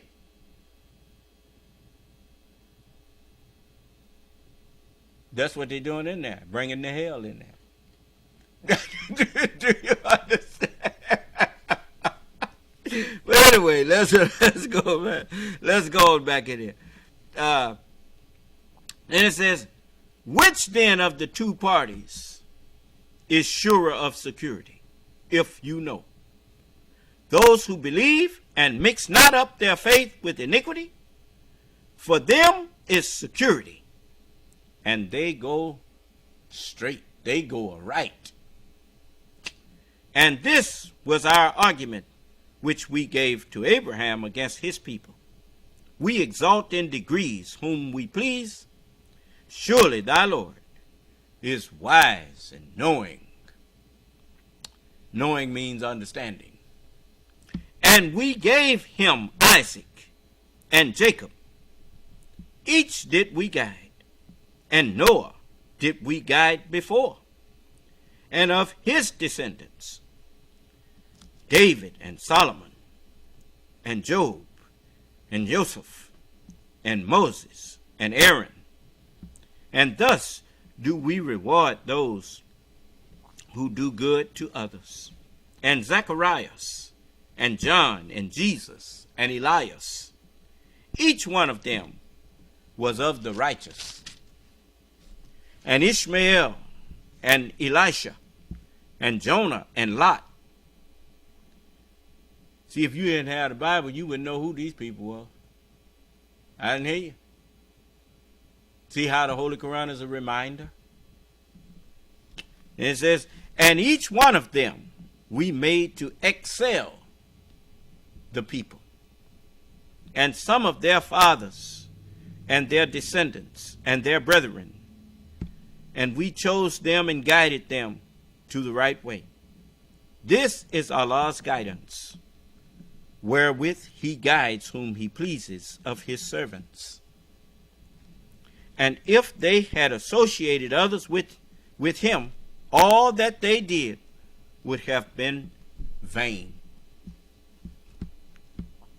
These are they to whom we gave the book and authority and prophecy. Therefore, if these disbelieve in it, we have indeed entrusted it to a people who are not disbelievers in it. These are they whom Allah guided. So follow their guidance. Say, I ask you not for any reward for it. It is naught but a reminder to the nations. And that's why the Holy Quran opens up with a chapter entitled The Opening. Now, I had to read all that to you. Now go to the 5th chapter of Revelation. It says, I saw in the righteous hand of him that sat on the throne. I saw in the right hand of truth, the righteous hand of truth. That's who Moses was. He was the righteous hand of Allah. That's who David and Solomon and Jesus and Ezekiel and Jeremiah, they were all the righteous hands of God. I saw in the right hand of him that sat on the throne a book written within and on the backside. What's the book? The book is the covenant. When Allah made a covenant through the prophets. And it says, this book, that's the covenant. Do you understand? And it says, what I have given you of book and wisdom. Then a messenger comes to you verifying that which is with you. You shall believe in him and you shall aid him. So all of the messengers of God were told to aid the messenger of the book, the messenger of the covenant. And they aided me by giving me the covenant. Do you understand? And they said, now, you call on us and we will bear witness. And the truth will fall from these books through you like a fig tree dropping an untimely fig when shaken by a mighty wind. Do you understand? You see the truth of the book coming out of the book now that is coming through me? So it says, and the book was written within, and on the back side it was sealed with 7 seals. Yes. And I saw a strong angel proclaiming with a loud voice, who is able to open the book? Who is worthy to open the book and to loose the seals thereof? We don't make no distinction between any of the prophets. We don't say this one was something different than this other one. So, Muhammad is not the father of any of your men, but he is the messenger of Allah and the seal of the prophets. Well, all of the messengers of God, the book that they brought was sealed. The Bible is a book of books, and it's sealed. All of them are sealed. and the one who brought them was the seal. Do you understand? And so they all now got to be opened. And so it says, and no man in heaven, no prophet, nor in the earth, no scholar, neither under the earth, no man that had lived and died was able to open the book, neither to look thereon. Why? Because he to whom Allah gives no understanding, no key to the book, he don't have none. He can't open it. Huh? So, I remember the messenger said he used to be sitting down, trying to read the Bible, and he would start crying. He'd say he'd be reading it so hungrily that he could not understand it, and he would cry sometime. It says, and I wept much, because no man was found worthy to open and to read the book. All of them was illiterate, spiritually. Neither was they able to look thereon. Yes, when you blind, what good is it to tell a blind man, hey man, take a look at this? And hey, well, in order to see what's really here, you have to have a spiritual eye. And without spiritual eyes, you are blind. Do you understand?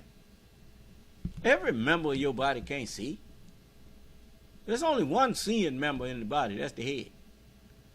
And hey, and even the head got a head. It's called the mind. The true seer is the mind. Do you understand? And so, that other head relays signals to its head. You see, the head of Christ is God. You see, they sent all of their signals to me. You see, all their messages was directed to me, and then I relate those messages to you. And one of the elders said unto me, weep not, for behold, the Lion of the tribe of Judah, the root of David, hath prevailed to open the book and to loose the seven seals thereof. And I beheld, and lo, in the midst of the throne and of the four beasts, and in the midst of the elders stood a lamb, as it had been slain, having 7 horns and 7 eyes, which are the 7 spirits of God, sent forth into all the earth.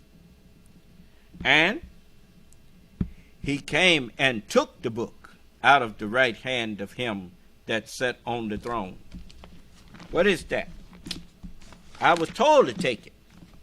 He says, Son of man. This is Ezekiel, the 2nd chapter and the 8th verse. He says, But thou, son of man, hear what I say unto you. Be not thou rebellious like that rebellious house. Open your mouth and eat, recite that which I give thee. And when I looked, behold, a hand was sent unto me, and lo, a roll of a book was therein. And he spread it. He spread it before me. Not only did he spread it all over on every continent, it was passed out, issued to in every language that is transcribable. The Bible and the Holy Quran have been transcribed into all these languages. And it says he spread it before I was born, before me. And at the same time, he said, Behold, my messenger. I send my messenger before thy face, and he shall prepare thy way before thee. And so the Honorable Elijah Muhammad prepared the way for me to understand how to read the book. And he explained to me that dead didn't mean physically dead. It meant spiritually, mentally dead. And that he just knew he just had to hint to me something, and that would be enough. And so it says, and it was written within and on the backside, without. And there was written therein lamentation and mourning and woe. Moreover, he said unto me, Son of man, eat that which thou findest. Eat this roll, and go speak unto the house of Israel. So, in the 5th chapter of Revelation, and that's verse 6 and 7, it says, and I beheld, and lo, in the midst of the throne, and of the four beasts, and in the midst of the elders stood a lamb, as it had been slain. Well, all of the messengers of God were my elders. They was, your elders is all born before you. Do you understand? And so in the midst of them stood a lamb. In the volume of the book I come. So in the midst of them I stood. Then it says, and having a lamb as it had been slain, having 7 horns and 7 eyes, which are the 7 spirits of God, sent forth into all the earth. And he came and took the book out of the right hand that was sent. You remember the hand that was sent? And he spread it before me. A book was in it. He said, it says, and he took the book out of the right hand of him that sat on the throne. And when he had taken the book, the 4 beasts and 24 elders fell down before the Lamb, having every one of them harps and golden vials full of odors, which are the prayers of saints. And they sung. You know what a will is? It's a prayer. This is what I want done. Do this and do that. Do that. Huh? All the messengers, the Bible is filled with harps. All of the chapters harping on the same thing. And then it says, and they sung as a new song, saying, Thou art worthy to take the book. Thou art able to take the book and to open the seals thereof. For thou wast slain and hast redeemed us to God by thy blood out of every kindred and tongue and people and nation. Why? Because messengers have been sent to every nation. And so now I have redeemed them all out of every nation and brought them into one harmony, one fold. For I am the Lord of them all. And so, now that the book have been opened, that's why the Holy Quran reminds you as you open it. It's called the opening. And look what it says. It says, in the name of Allah, the Beneficent, the Merciful. Praise be to Allah, the truth that have been made flesh. And it says, the Lord of the worlds, the Beneficent, the Merciful Master of the day of requital. The Master on the day of judgment. Yeah. Thee do we serve. What did Jesus say? When the devil tried to get him to serve him, Jesus said, Get thee behind me, Satan. It is written, Thou shalt worship, prophesy of the coming of the Lord himself, thy God, and him only shalt thou serve. Huh? Can't nobody make Jesus and Moses and David and Solomon and Muhammad. You can't make them bear you witness. They wasn't sent here to bear you witness. They were sent here to bear me witness. And so he says, Thee do we serve, and thee do we beseech for help. That's what David told you. He said, I lift mine eyes unto the hills, unto the other prophets. Because you can't compare David's words to anybody's words. You have to compare David's words to people who was like David.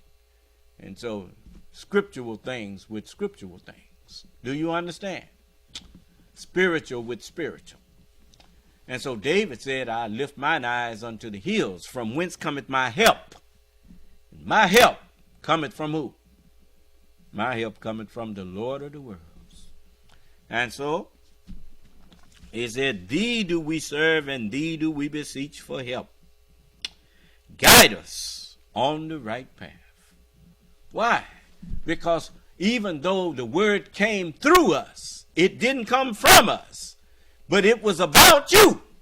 So please guide us into the understanding of it.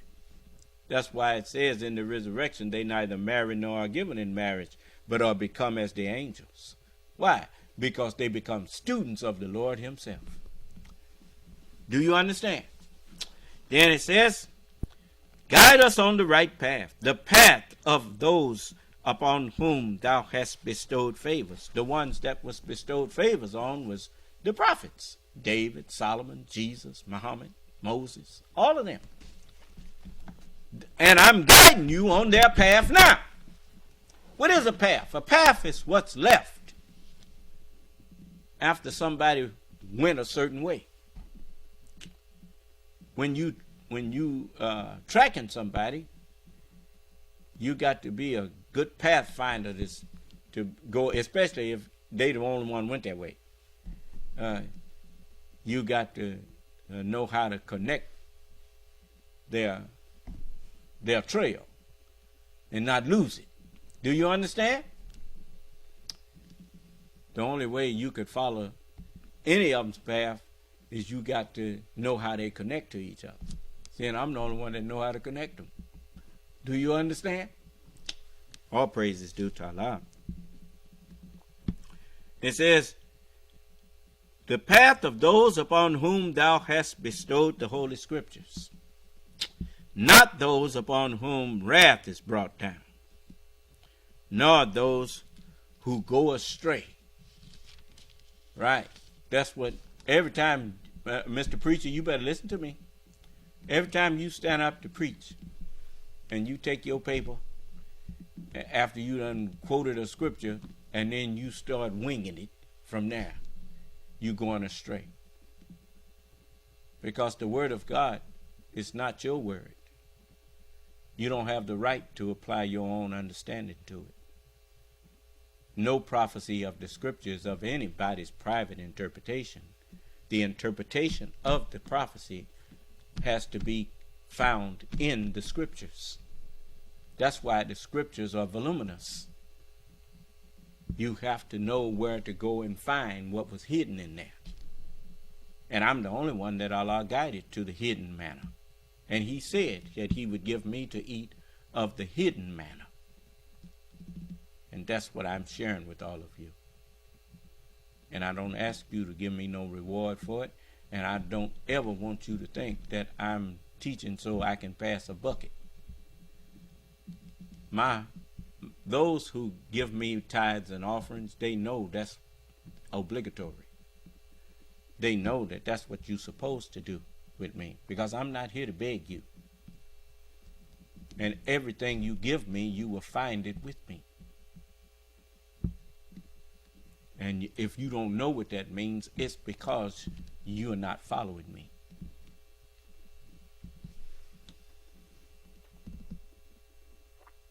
So, you should have followed me.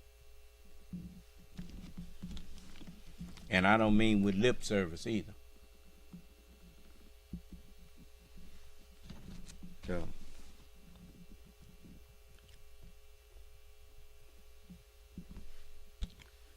So I'm going to go into more of this.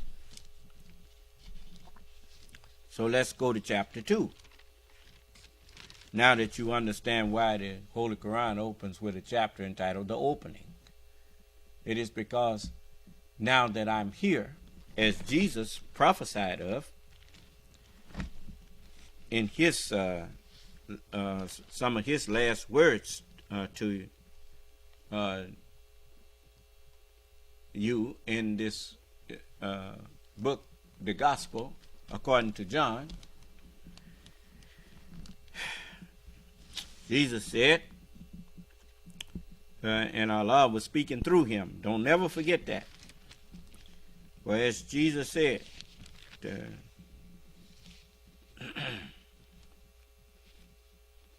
I like to show you these things.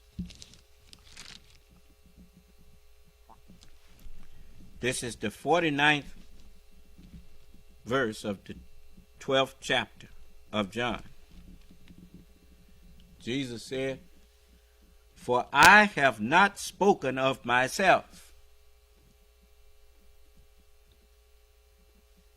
but the Father which sent me, he gave me a commandment what I should say, and how to say it, what I should speak."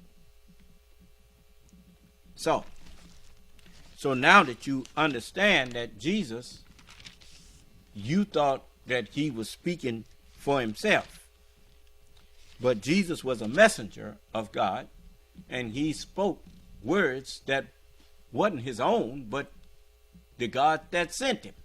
Do you understand?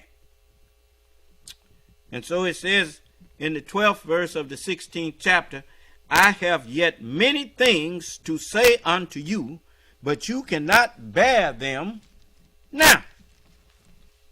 Look at the word bear.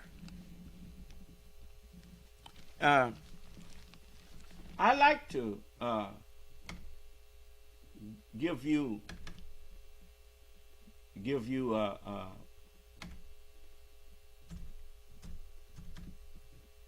a lesson in English here. So let's get this lesson right quick.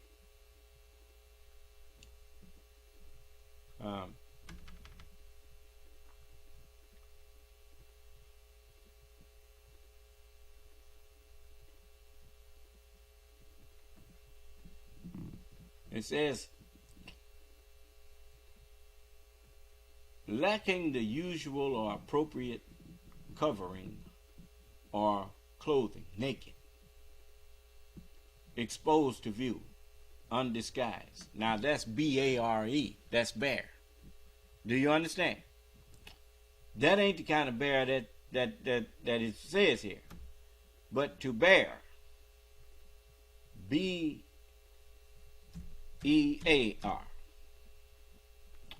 to bear. Let's see here.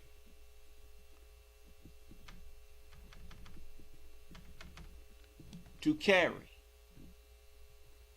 something on one's person from one place to another. All right. I like that one. Do you understand? Okay. It have other meanings too, but that's the one we want.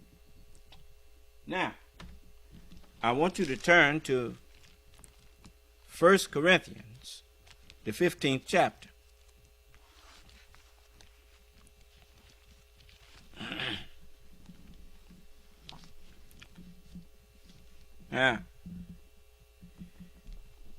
Now, this is the 49th verse. It says, "And as we have borne the image of the earthy, we shall also bear the image of the heavenly." As we have carried in our brain the doctrine. What is writing? Writing is images on paper, generally, that represent words, sentences, or complete thoughts. Do you understand? There are images that represent thoughts. Okay. So the God said through Jesus, "I have yet many things to say unto you, but you cannot bear them, you cannot carry them or receive them now. Howbeit, when he, the Spirit of truth, is come." when the mind that is produced by these books, when the firstborn or the first graduate of this book is come, he will guide you into all of the truth that is in these books that you were too spiritually illiterate to receive. Do you understand? For he shall not speak of himself. Just like Jesus said, I have not spoken of myself, but the Father that sent me. He gave me a commandment what to say and how to say it. Huh? Well, I'm not speaking of myself. I'm showing you right here in the book where I'm getting the understanding of the book from. I didn't hear you. He shall not speak of himself, but whatsoever he shall hear, that shall he speak. And he will show you things to come, the understanding of prophecy. That's what I'm doing now. Is it hot in here to y'all? Okay. So I'm showing you now the understanding of prophecy. I even showed you some things that I heard coming from Donald Trump that told me he meant to destroy your government when he was up there first running. I told you when he said he was going to drain the swamp, I said, he talking about destroying your government. You thought that I didn't know what I was talking about. Now, you saying he's a clear and present danger to your government. I'm talking to the wise ones who ain't none of these fools running around here that's going backwards thinking they're moving forward. You know. So, they moonwalking. But anyway, it says, and let me say this to all of you. Be careful about, now I'm talking to my followers. If you are my follower, I don't mean to have to reconvert you every time you come into my meeting. If you believe that I'm the Son of Man, then it shouldn't make no difference if you don't hear me but once a year. If you were truthful in saying you are my follower, follow.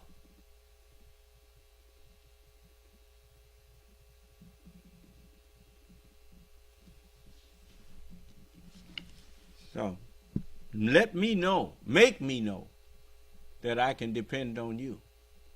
Like I'm constantly making all of you see that you can depend on me. Do you understand? Okay. Now,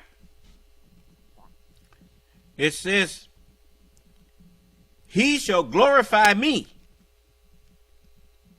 for he shall receive of mine and shall show it unto you. What am I doing? I'm receiving of what Allah revealed through Jesus. And I'm showing you the understanding of it, like the light bulb receives the electricity that's flowing through the wire, and then it magnifies and glorifies the light-giving property of the electrons. Do you understand? I'm showing you the light of understanding that was right here printed that you never saw until it passed through me. Do you understand? Then it says, he shall glorify me, for he shall receive of mine, and shall show it unto you. All of you remember who is mine? The 17th chapter clears the way for that. It says in the 10th verse. Now remember, Jesus wasn't speaking for himself. He was speaking for Allah. He said, all mine are thine, and all thine are mine. And I am glorified in them. And so I'm receiving all that was in the, that's the second pillar of faith. That you must believe in all of the prophets and in all of the scriptures that they were sent with. And so I receive all of them. So he shall receive of mine and shall show it unto you. Shall show you the understanding of it. So all of the messengers of God belong to Allah. And I receive all of them, and I show you their understanding. I show you the understanding of what Allah gave them that he didn't give to them, but he gave it to me to show to you what he gave to them. He revealed to me, his servant, what he revealed to all those other servants. Do you understand? He revealed the understanding of it to me. And then he says, all things that the Father hath are mine. See? So when you see the Son, you see the Father. Why? All sons, if they grow up and, everything working like it's supposed to, the Son becomes the Father. And the Father becomes the grandfather. Do you understand? And you know what a grand is, don't you? That's 1,000, ain't it? Yeah. And so the truth that I'm here with was prophesied to produce a everlasting Father, because the kingdom or the truth is the grandfather. 1,000 years, And so I have the life germs of all of them in me. Now, kind of like the movie Man of Steel, when his father took the codex and put all of the essence of everyone on Krypton into Jor-El. Kal-El. That was his name. And so all of the essence of all of the prophets was poured into me.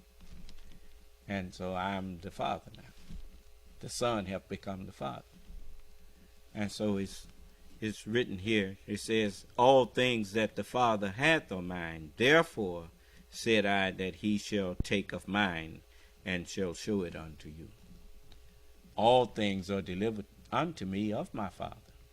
Like Kal-El, all of the codex was delivered into the baby. Do you understand? See, they didn't create that. They just stole that from the scripture here. Do you understand? So, it says a little while. It says, that's why he said he shall take of mine and shall show it unto you. See, I didn't put this in myself. Allah put it in me. And so I would be telling you other than the truth to say that I put it in myself. I read it to you where he said, take the book and eat it up. And he spread it before me. He opened it up for me to eat. Do you understand? And so I'm eating it and I'm sharing it with you. This is why it's called the marriage supper of the Lamb. Because I'm eating every time that I recite the scriptures in this forum here. I'm eating. And you're eating with me. And it's called marriage supper is because we come in here with two different trains of thought. Me and each one of you, we have different trains of thought. But when we leave here, we leave out with one train of thought on whatever it is that I was speaking of. Do you understand? So it's a marriage supper. We are becoming one, you see. And by you becoming one with me, then you are gaining salvation. Because that's what I'm here for. I'm here for the salvation of human beings. As the book says, for God so loved the world, in that he gave his only begotten S-U-N, that whosoever believeth in him should not perish. Where there is no vision, the people perish. The blind cannot lead the blind.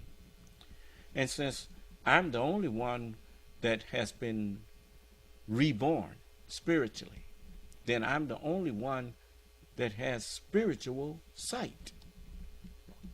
But you can see through me. Do you understand? And by you seeing through me, what I see, you see. What I hear, you hear. As long as you abide in me. Do you understand? And so, it says, just look for a moment. It's people that used to hate me that are changing their minds about that now. Because they realize something is different here. This man could not know all of these things that have never been revealed if God wasn't revealing it to him. So, the Truth Social people are quiet. Facebook is quiet. Twitch is quiet. Rumble is quiet. Why? It ain't got nothing to do with this flesh. It has to do with the truth. The truth has come. And falsehood must vanish.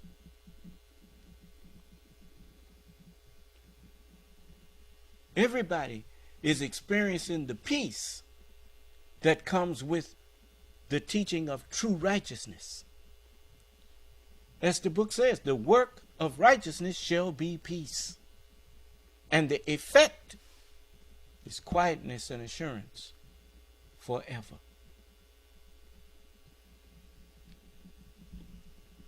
You can't fake this.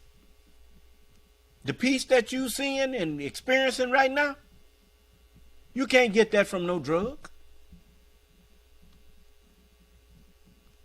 You can't get that from no class that this world produces. You can only get that in the class with the Son of Man. And that's me.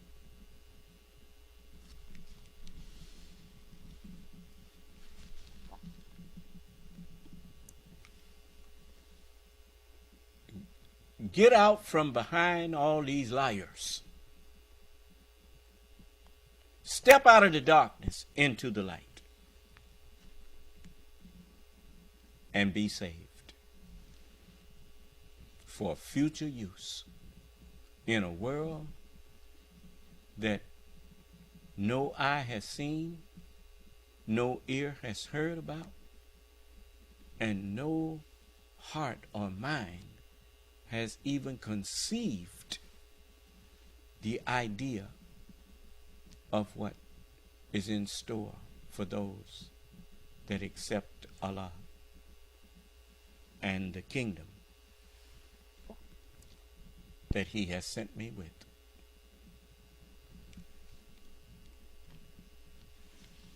There's nothing that you want, I should say need, that you shall not have.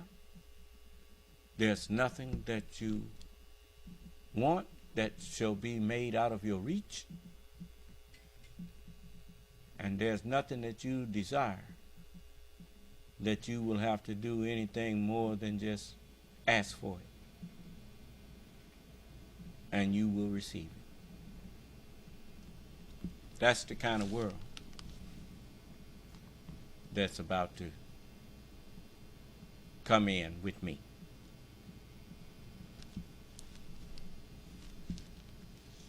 And nobody is going to ever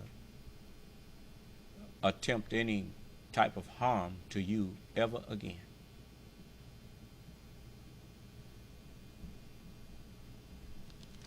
We truly are about to fulfill our true destiny. We are the human family of the planet Earth.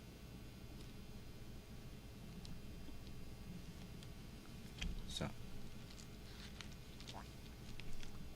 I want to talk to those before I go into further scriptures. You see, I just went through the first chapter of the Holy Quran. It took me 2.5 hours to get through it. But it's a lot to unpack. Do you understand? And so, without both books, I could not have explained it. The Bible and the Holy Quran are like the consonants and the vowels. Even though the vowels are less than the consonants. You can't do nothing with the consonants without the vowels. Do you understand? So,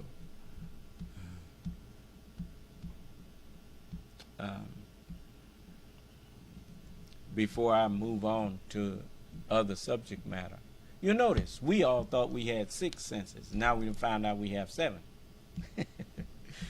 Yeah. You see, your sense of reason is broken up into 2, not just 1. It's broken up into 2. Just like the sign of that is your eyes and your ears. You have 2 eyes, but you see 1 vision. They see as 1. Do you understand? You have 2 ears, but they hear as 1. Okay. The same way you have a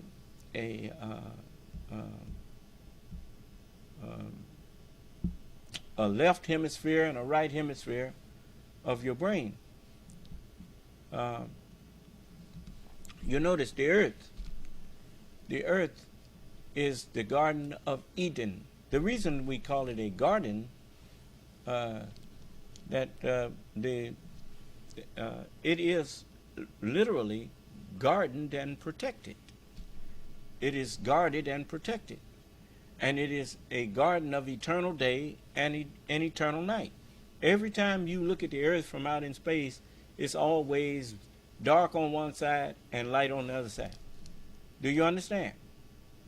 But that which is dark is turning into the light. And that which is in the light is turning into the dark. Do you understand? And it's a eternal process. And that is the nature of learning. It is a wonderful thing when you learn that there is no end to learning. Therefore, in order to understand our universe, you have to remain interested. You have to recognize that you must remain a child. Why? Because matter is, or I should say the elements, as far as we know thus far, the elements are limited. But the things that you can produce out of those elements or unlimited. Huh? So, even when you think you've learned everything that there is to learn about matter, matter has changed into something that you don't know what it is. Now you got to start all over again. And so it's an ever increasing. That's why the crescent that the Honorable Elijah Muhammad had on the flag that was brought in was the one to your right when you're looking at the screen. That's the moon in its first quarter, and it's increasing. Well, the messenger told me, he said, in the hereafter, son of man, there won't be no end to your wisdom. You will just steadily increase in wisdom. And that's, Isaiah said it too. It says, for unto us a child is born, unto us a son is given, and the government shall be upon his shoulder, and his name shall be called Wonderful Counselor. The Word of God is a wonderful counselor. You can't get no better counselor than the Word of God. That's my name. His name shall be called Wonderful Counselor. The mighty God, the everlasting Father, the Prince of Peace. And the reason I'm called the Prince of Peace is because Islam is a kingdom. And since I'm the firstborn of Islam, then I am the Prince of Islam, the Prince of Peace. And of the increase of his government and peace, there shall be no end. And so this is, that's why I told you when you asked me, was China and the U.S. going to go to war or not? No. I'm not here to teach people how to go kill each other. By now, wisdom dictates that won't work. They've been killing and fighting and killing and fighting and killing and fighting and killing and fighting and killing. And what have they got to show for it? What? Just more fighting and killing. It's like a hamster wheel that they're running on and too stupid to get off. Well, I'm not getting on that with you.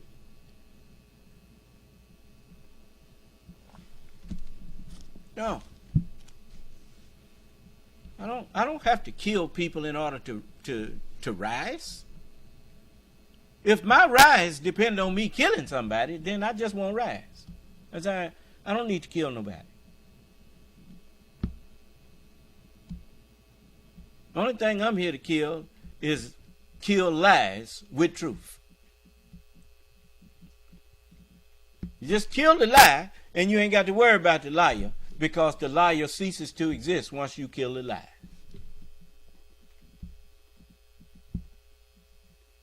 And then if he don't let go of the lie, then he wind up killing himself. That's why they were warned to fear me. Because the time is coming when all I'll have to do is just say the word, and that will be the end of you. And you will do it to yourself. You got people already doing it to themselves. I don't know what make you doubt what I just said. You got people committing suicide all the time. They got people on suicide watch. Right now. Then if they don't watch them, they gonna kill themselves. I didn't hear you. What's making them do that? The self-accusing spirit. See, we didn't have to make no bombs and whatnot to protect ourselves from fools. We put a self-accusing spirit in everybody. And when we get sick of you, we just let you turn your self-accusing spirit loose on you, and that'll be the end of you. You go and look at that movie, The Happening. They got something out there to show you what's going to happen to you. People is jumping off of buildings and taking guns and shooting themselves and all that kind of stuff. They said something in the air doing it. Yeah, something in the air doing it all right. The messenger told you this a long time ago. He said, do you think that the black man has been on this earth for trillions of years and have not learned how to protect himself on it? Wait and see. So, Like I told you, even those who used to be calling up here talking crazy to me, I took it because they didn't yet know me. Do you understand? If I had not come and spoken unto them, I couldn't blame them for how they was acting. Look at Jim Jones, David Koresh, all these people that the white man put out there in front of them. Even Martin Luther King and Medgar Evers and all of the people that the white man put up there and made it look like they was the leaders for us.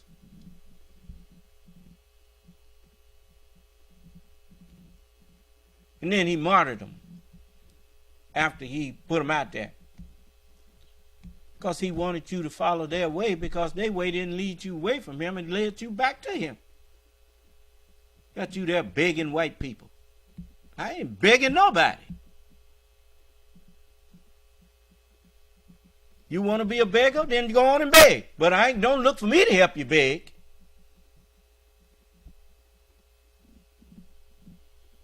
The earth is mine, the fullness thereof, the world, and everybody in it belong to me. Well, I look like begging you. No. Soon we're going to get rid of you. With just a word.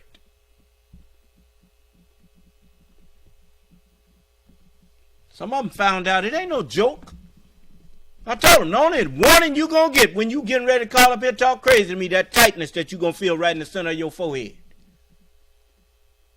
And if you go on with it, well, then you will get the hell that you deserve. I'm not here playing no game with you.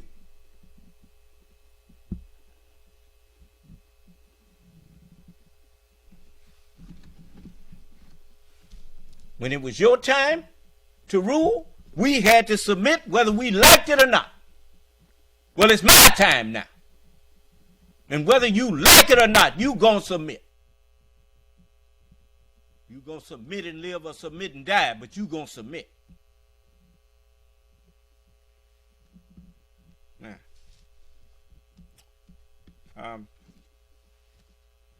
and all of you that's scheming, keep scheming. And soon, when you finish scheming, then it's going to be ordered. Go and do it to yourself and do it to your family. That's right. That's what's going to happen. So when you see it, don't you shed one tear. And I told all of y'all that look like me, you get behind me. Stop all of this wickedness that you practicing. And you will be safe.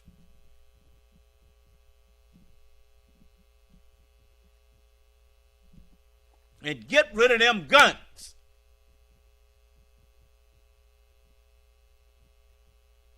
A gun has one purpose. It is to kill. I don't care what lie you done told yourself. No matter, I got to protect myself. I thought you believed in God. What kind of God you serving that can't protect you?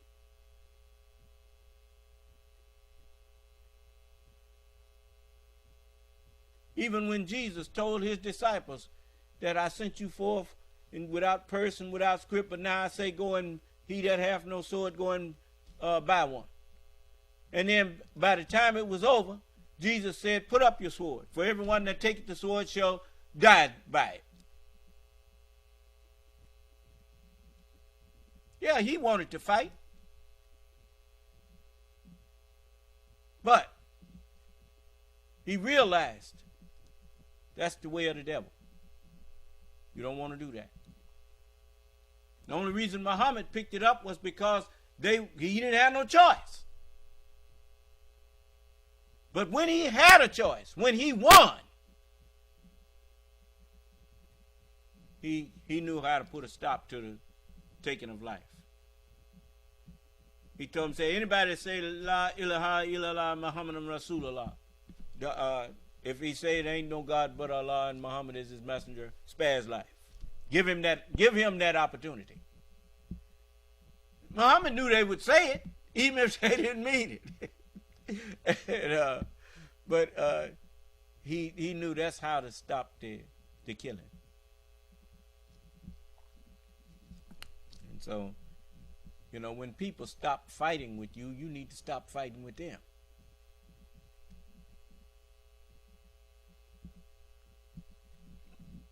So,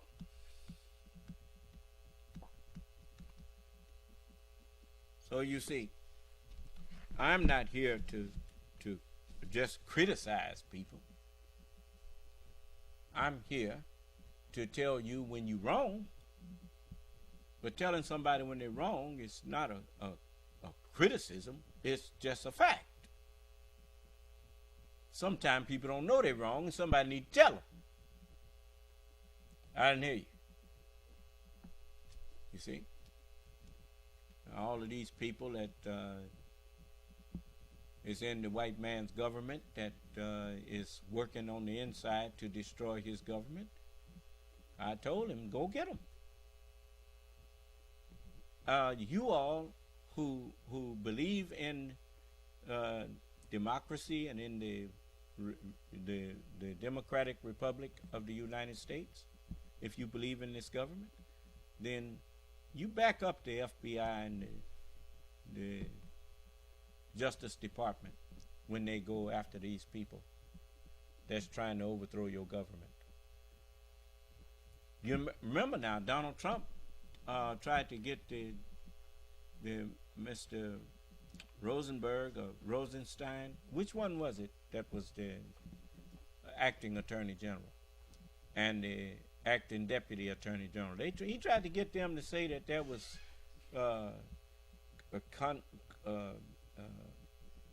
something wrong in the election, and they said, we're not going to do that. That's not. He said, and just leave the rest to me and the Republicans in Congress. Now, he knows who those in Congress are, who crooks, who was willing to help him overthrow the government. So go get them. He going to tell on them once he see he going down. He going to tell on them. But y'all have to protect him. They'll try to kill him. They won't want him. They won't want him to tell on them, because they want to get somebody else and do it again. So, I've already asked Allah to help you. I pray Allah that He will help you to get all the crooks that's in there and preserve your union. But they don't have nothing better. If I saw that they had a real something better that they was bringing in, I wouldn't say nothing. I sure wouldn't. I'm not going to never try to stop progress from happening. If a better world, but the one thing about having something better, I mean, you got a government here that the people have say-so over how they are governed. And as long as their idea is rational and justified, then laws are made by their representatives that they choose to send up there. They can change whatever it is they're dissatisfied about. That's a wondrous thing,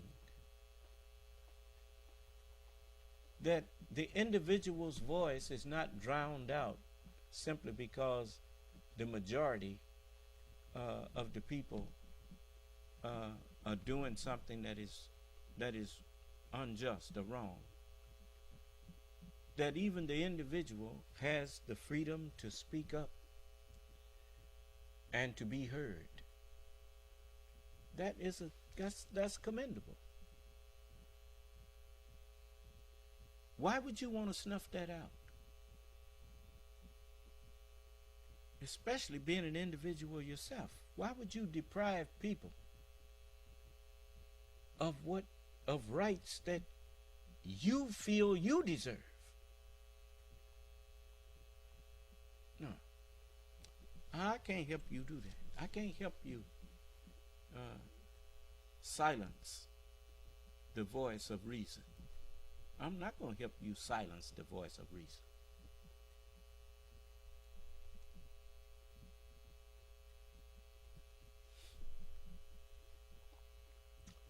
So, who have something they want to ask me? You see what happens when you really give people the truth and give them proofs of what you're giving them? There ain't no way you can spin nothing I'm saying. You know, make it sound like it's something else. No, because I've explained it as I said it.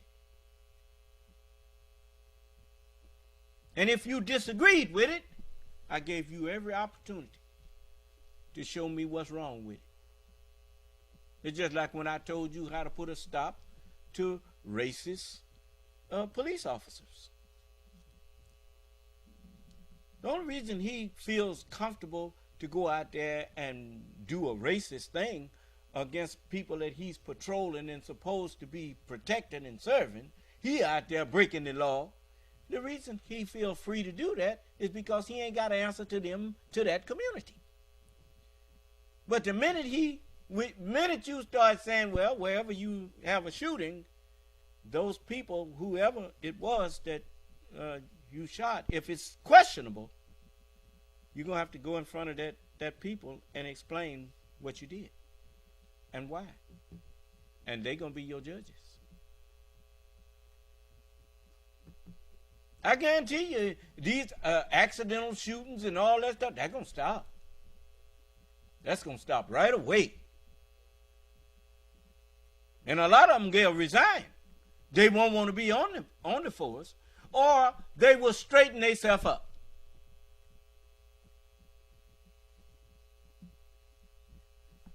So, like I told you, I got solutions. I don't have complaints. I got solutions. You see, when you got solutions, you can go in there and say, hey, you need to stop doing this, and you start doing this. And you stop doing this. I ain't coming in and you shouldn't do me like this. I don't want to hear that. No, I see what you're doing.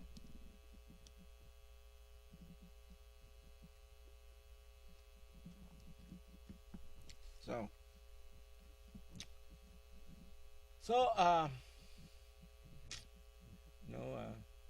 nobody talking to me. It's too late to start another subject. I ain't got 10 minutes left.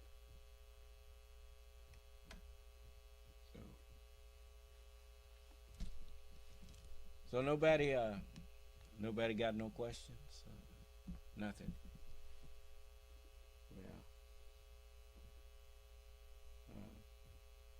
Well, babe, brother, you gonna give me some power out there or what? Tomorrow? All right. What's Brother Robert, I want you to get ready to come out here and sweat them lines in for this central unit out there.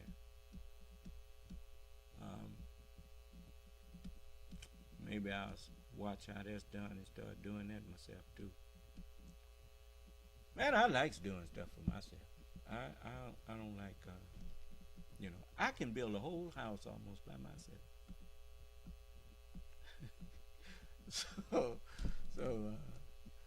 Man, it's a wonderful thing to be able to do for yourself. All praises due to Allah. So nobody got nothing to ask me, so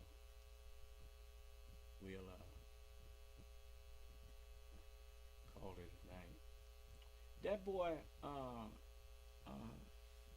you see these people losing their minds. I mean, Did he think that he was going to be able to break state laws and then hide up under federal jurisdiction? I mean, that's crazy. That Mark Meadows character, he's a strange fella, ain't he? So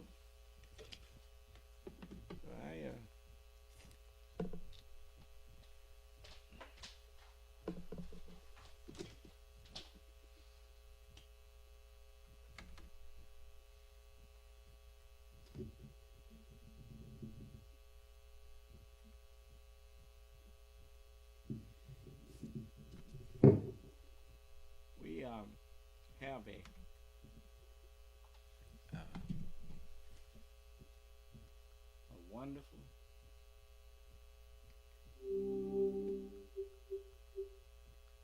a wonderful opportunity if we got sense enough to lay hold to it.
May God all your goals refine, and may all your success be in righteousness, and every gain divine. In school we used to sing, oh beautiful, far, spacious sky, for ample waves of grain, whose purple mountains, they stand just like great majesty, up above the fruited plain. I'm talking about America. May Allah bless America, and may He shed His grace on thee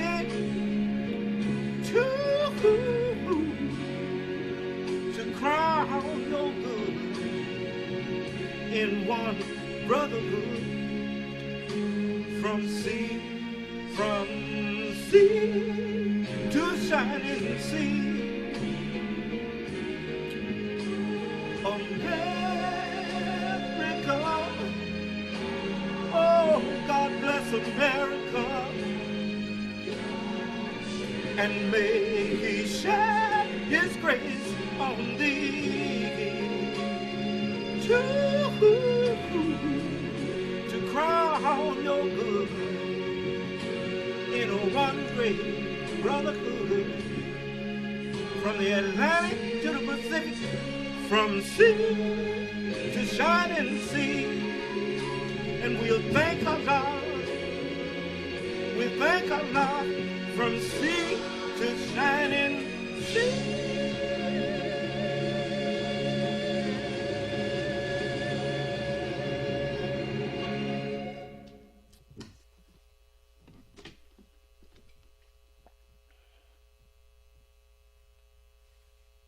You know, there's an old saying, it's much easier to tear something down than it is to build it up.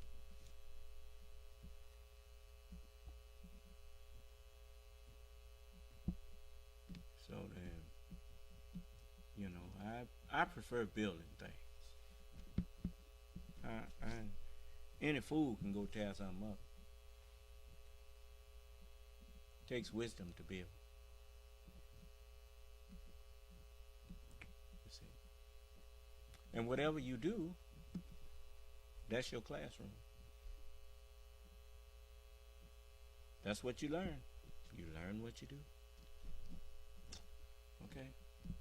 So may Allah bless us all and keep us safe and in our right minds. But just remember, when your mind goes, game over. So say that prayer that I gave you.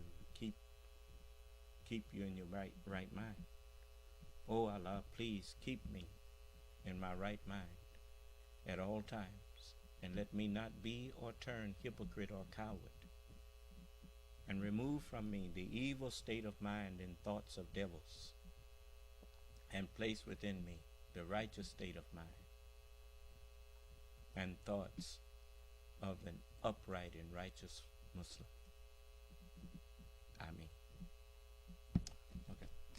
Well, may Allah bless us all and keep us safe and in our right minds, and grant to us a peaceful and pleasant night's rest and sleep, and a happy, peaceful, and pleasant morning's rise. And again, thank you for your respect and honor that you showed me just by listening. And I will always try to honor you by not standing up here saying things to you that I can't prove. All right. May Allah's Salam Alaikum. This session is no longer